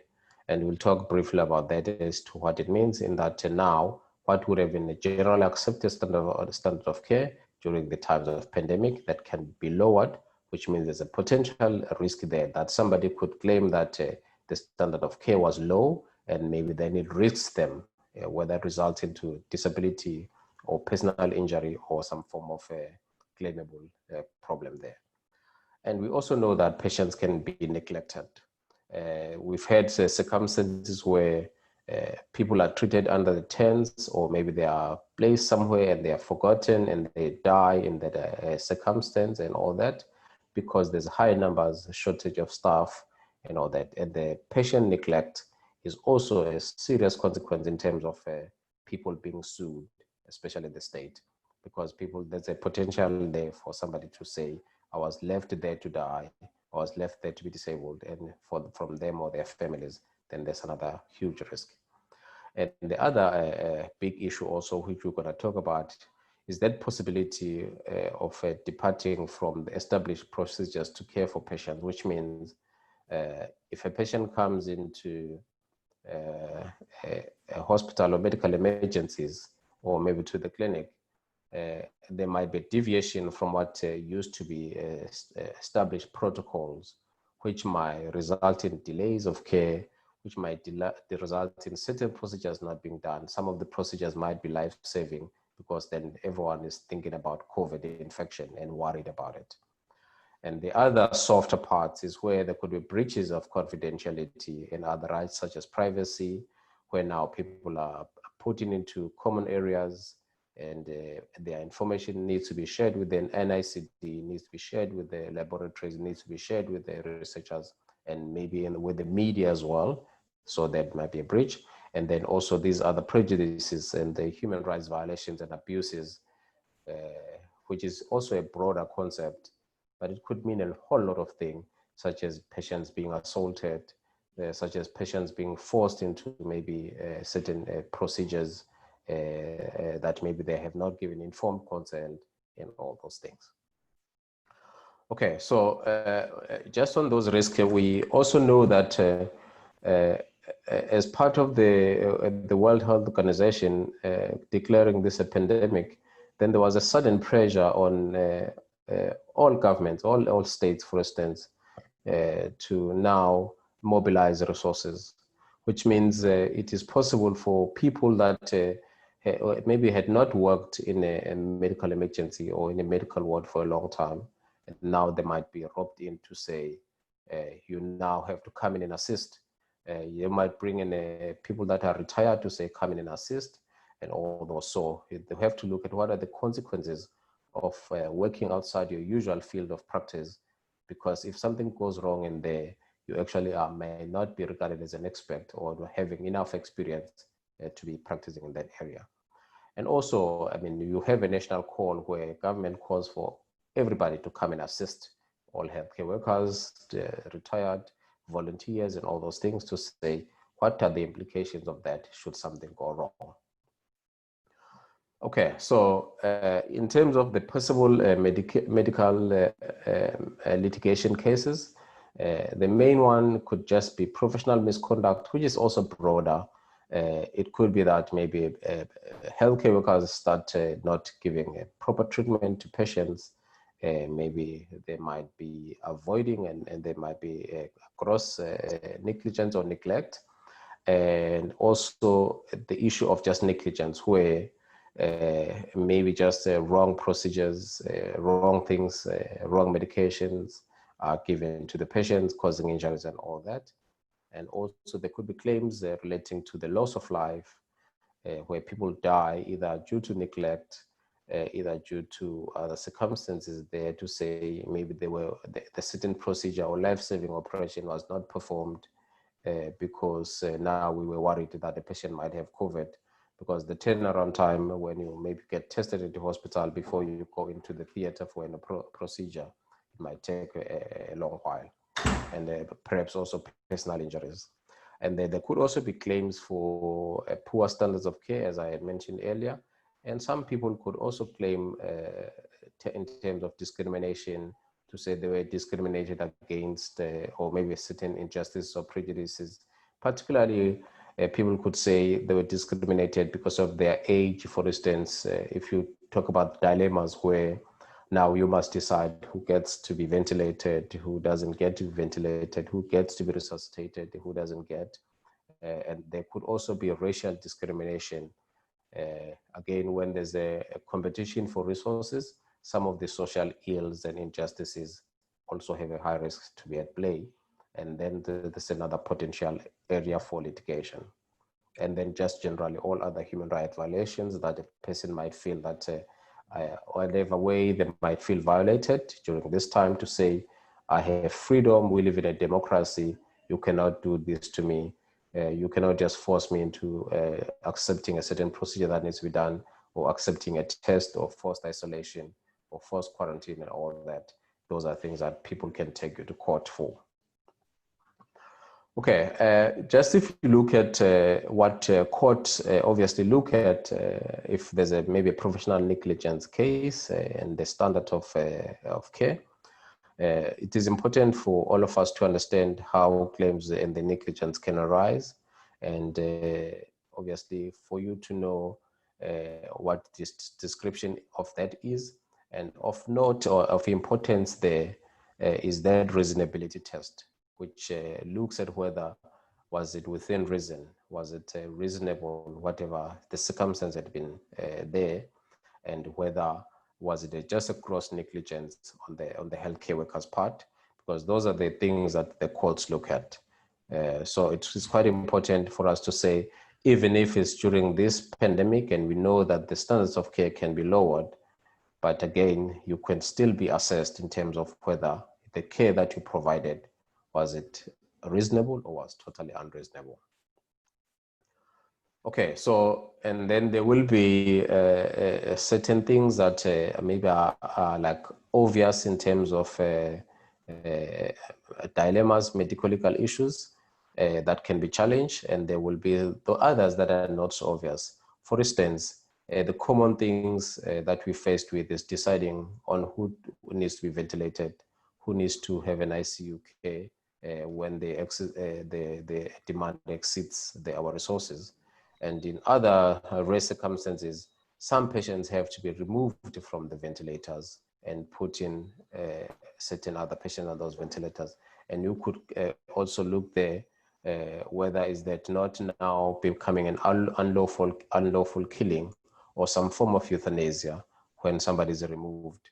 And again, those things can be tested as to whether was a futile medical care that they were receiving, or they had an opportunity to leave. Maybe they were just removed prematurely, and there's another potential area for lawsuits. And I mean, the issue about resuscitations and do not resuscitate, particularly here, because now if you drop and die or you drop and collapse on the floor now, people are going to be skeptical in terms of giving you resuscitation, particularly because, sorry, there was an interruption there. I think somebody's sneezing. It might help if they mute the mic. Yeah. Okay, so I was saying that in terms of resuscitations, for instance, nowadays, if you drop and die, people are going to be skeptical in doing chest compressions, for instance. And it might not be enough time for you to decide whether, okay, does this person have COVID and not COVID? Because resuscitation, for instance, is now been labeled as a high-risk procedure, which means there's a high risk for people to contract COVID during a resuscitation. So it is possible, and it is easier for maybe certain healthcare workers to say, if somebody needs resuscitation, we will not resuscitate until we know their COVID results, which has a potential to cause disputes. Okay, then you have the not so obvious issues such as deviation from a proven effective medical treatment methods that were perhaps applied in the pre-COVID times. For instance, you could have somebody maybe comes into medical emergencies and they are a patient with COPD and they require nebulization. And nebulization now has been categorized as a high-risk procedure that has got a risk to spread COVID. Or maybe they need intubation, or maybe they need non-invasive ventilation. So which means now that might be halted until the COVID result is known, which means the person has a risk of dying while still waiting for the COVID test, when they could benefit from widely accessible medication, which needs to be administered through nebulization, which maybe could be life-saving. So that deviation has a high risk of exposing us to being sued, because now you cannot have a mild COPD dying in a medical emergency just because they couldn't get the COVID swab, they couldn't get the nebulization. And then also the other limitations or other problems has become issues of failure to transfer to appropriate facility of care, because maybe this referral hospital no longer takes the patients during the time of COVID, or whatever might be the circumstance, to say, now you must take care of a patient for longer and maybe risk them being taken care of in a facility that is not appropriate for that care. And the other problem becomes the mixing of patients in the PUI sections where patients are being tested. So I could come in and I was perhaps negative or tested negative, but now you would have exposed me to other patients that might come out and test positive. The question is whether could I claim that you actually exposed me, and that's why now I've got COVID and I've died from it, because of maybe there were no isolations for people that are being investigated for COVID.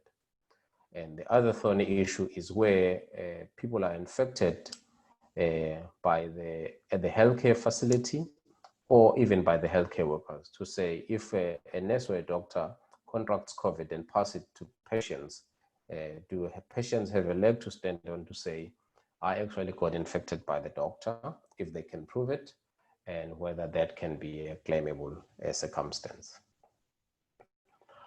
Okay, so, and obviously that will bring in the issue of whether do you get any immunity from liability during a national state of disaster or during a pandemic and all that, and whether the lawsuits and the courts whether do consider those aspects.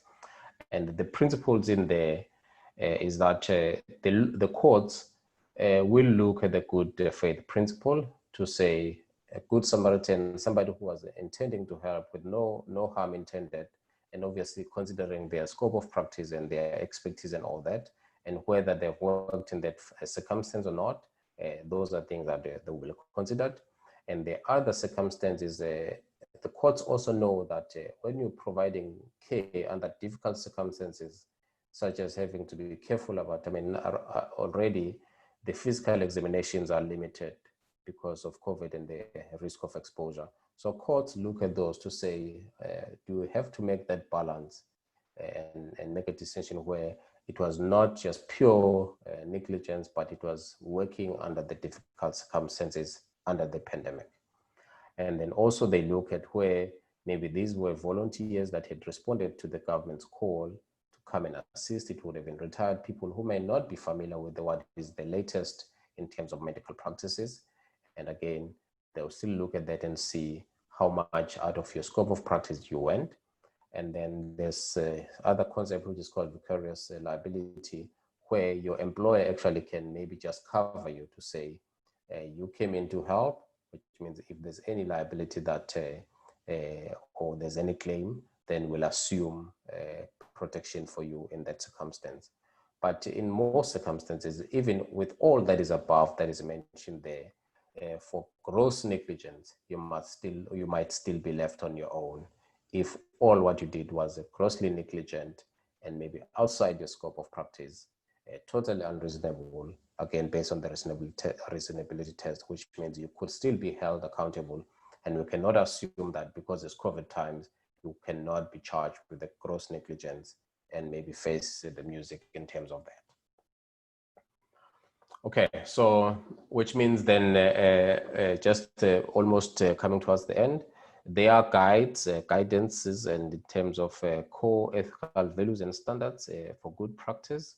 And these are the cornerstones of all that as healthcare workers we should be always thinking about and be considering when giving care, because these are things that will be looked at in court should you be subjected to a negligence case or a lawsuit and all that, to say the basic respect for persons and autonomy, to say a person has a right to choose their healthcare, and also informed consent, so say they have to participate in their care. You have to be able to show that even under these difficult circumstances, you still have to consider that, to say patients still need to give you informed consent, and if you have to override that, were there good reasons for you to do that. And the first do no harm principle will always apply, where they have to look in terms of whether you took into consideration to say you are here for the best interest of the patient and their well-being, and you were not intending to harm them. And that goes with the beneficence, which is also doing good for the patient, to say if your intention was to doing good, but again, your intention has to go with your level of training, level of expertise, and your scope of practice. Because when you want to help, but you also just stepping into the field that you are not qualified to be in, that also exposes you to the risk of being subjected to a court case. And the other issue that as healthcare workers have to look at, to say, obviously, there's these human rights and this distributive justice that we've talked about, where you must also consider the limited resources. You must still respect people's human rights, but also make sure that there's equitable distribution of services between one person to another, because now you also become a manager of the resources during this time of the pandemic, to make sure that in a larger scale, when there's a lot of people that are now exposed to this pandemic, then you are able to share those resources, because you cannot just direct a lot of resources to one person and then neglect others. So those are things that I looked at to say, was it because there were limited resources, or maybe you had misplaced the resources or misdirected your resources? So those are things that they look at. Okay, so just as a guide to say, obviously for all of us, this is where you can find your code of professional conduct. It doesn't explicitly cover the times of COVID or a pandemic, but these are just core guidelines that as a professional and as a healthcare worker, you must always look at. There's one for health profession and for Health Professions Council of South Africa, and also for the Allied Health, and also for the Nursing Council. Okay, so I'm at the end, but it's just a few questions that are frequently asked, which I'll also just throw in there, because I mean, there are no right and wrong answers, but it's all about whether it is you being reasonable or unreasonable. Questions such as, do I have to see a patient if I don't have a PPE? And what are implications if I refuse, and the patient dies? Who's going to be held liable? Will it be your employer? Will it be you? So have to think about those. And what should I do if I'm now required to undertake duties outside my specialty or expertise? Do I refuse, or what do I do? So those are the things that doctors are exposed to. And also whether you can decline if you feel that the work you're asked to do is beyond your clinical competence. And also if telehealth is the way to go.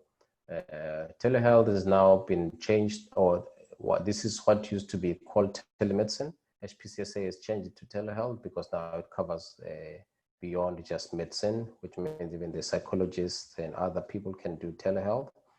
It is seen as a good way to go during this pandemic, but this has limitations and challenges, because it might be limited to a patient that you already know, because you may not be able to fully examine and fully assess over the phone.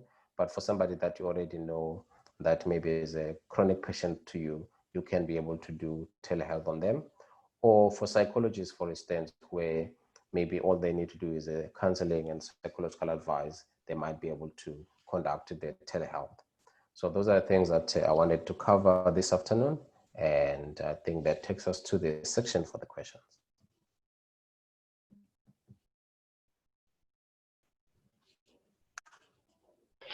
Thank you very much. That was Dr. Thabani Nkwanyana. Thank you for your contributions. We have, unfortunately, no time left at this point in time, given the very thorough and very detailed presentations we've had. Thabani, if you could unshare your screen. Okay.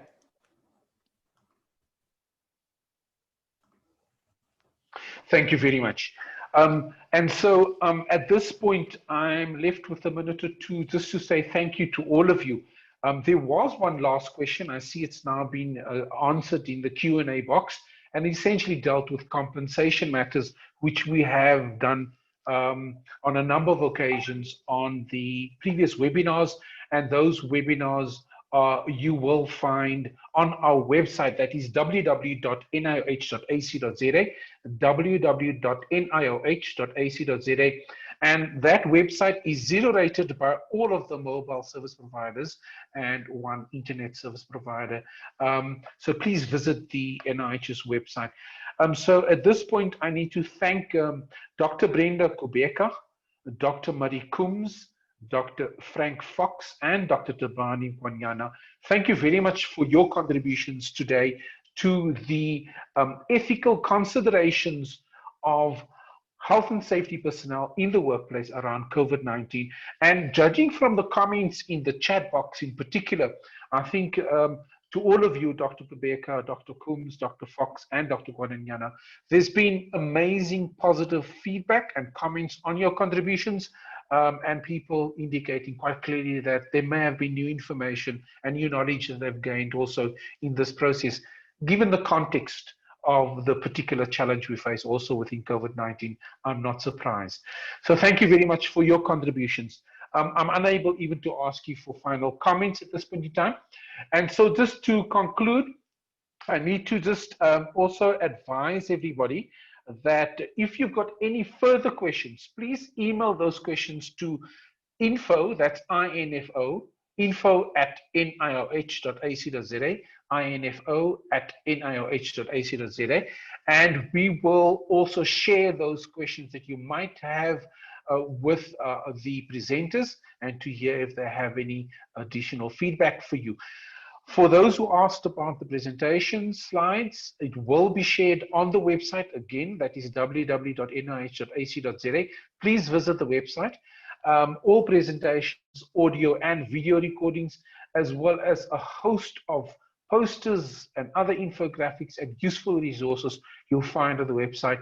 Again, zero rated, the NIH website.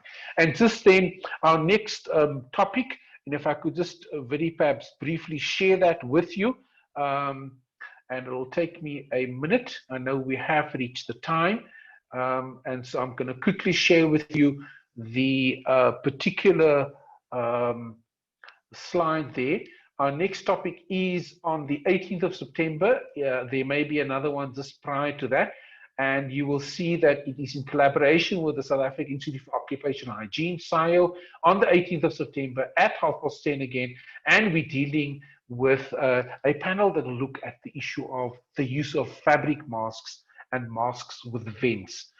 So dealing with some of these key topics. I hope that that is also visible to you. But since you are on our mailing list and you have added your details in the registration form, we will be sending out the invite to all of you. So at this point in time, I need to thank a full list of colleagues, and I've now just lost that list. It is, I will send them an email directly, a list of colleagues from our occupational medicine section, our occupational hygiene section, our immunology and microbiology section, and I think including our toxicology and I think it's toxicology and microbiology, I'm not sure. The colleagues who've contributed, I want to say thank you very much to them for making their time and in order to monitor your questions and make contributions. So at this point in time, I need to say thank you very much to all our presenters, to you, the attendees for the session, as well as the many panelists from the NIH that have contributed to answering your questions. So it's toxicology and it's toxicology and biochemistry. A colleague has just reminded me on the WhatsApp chat. And that's where we conclude our session today. Thank you very much. And please join us on our next webinar and visit our website. It is a very valuable place with lots of very useful resources for you to share with us. And to end off with a bit of our slides, as well as the, if I could just find it quickly, the soundtrack that we have. Oh, now I need to find my slides. One moment. As we conclude, then I was going to share our slideshow with you again. So there we go.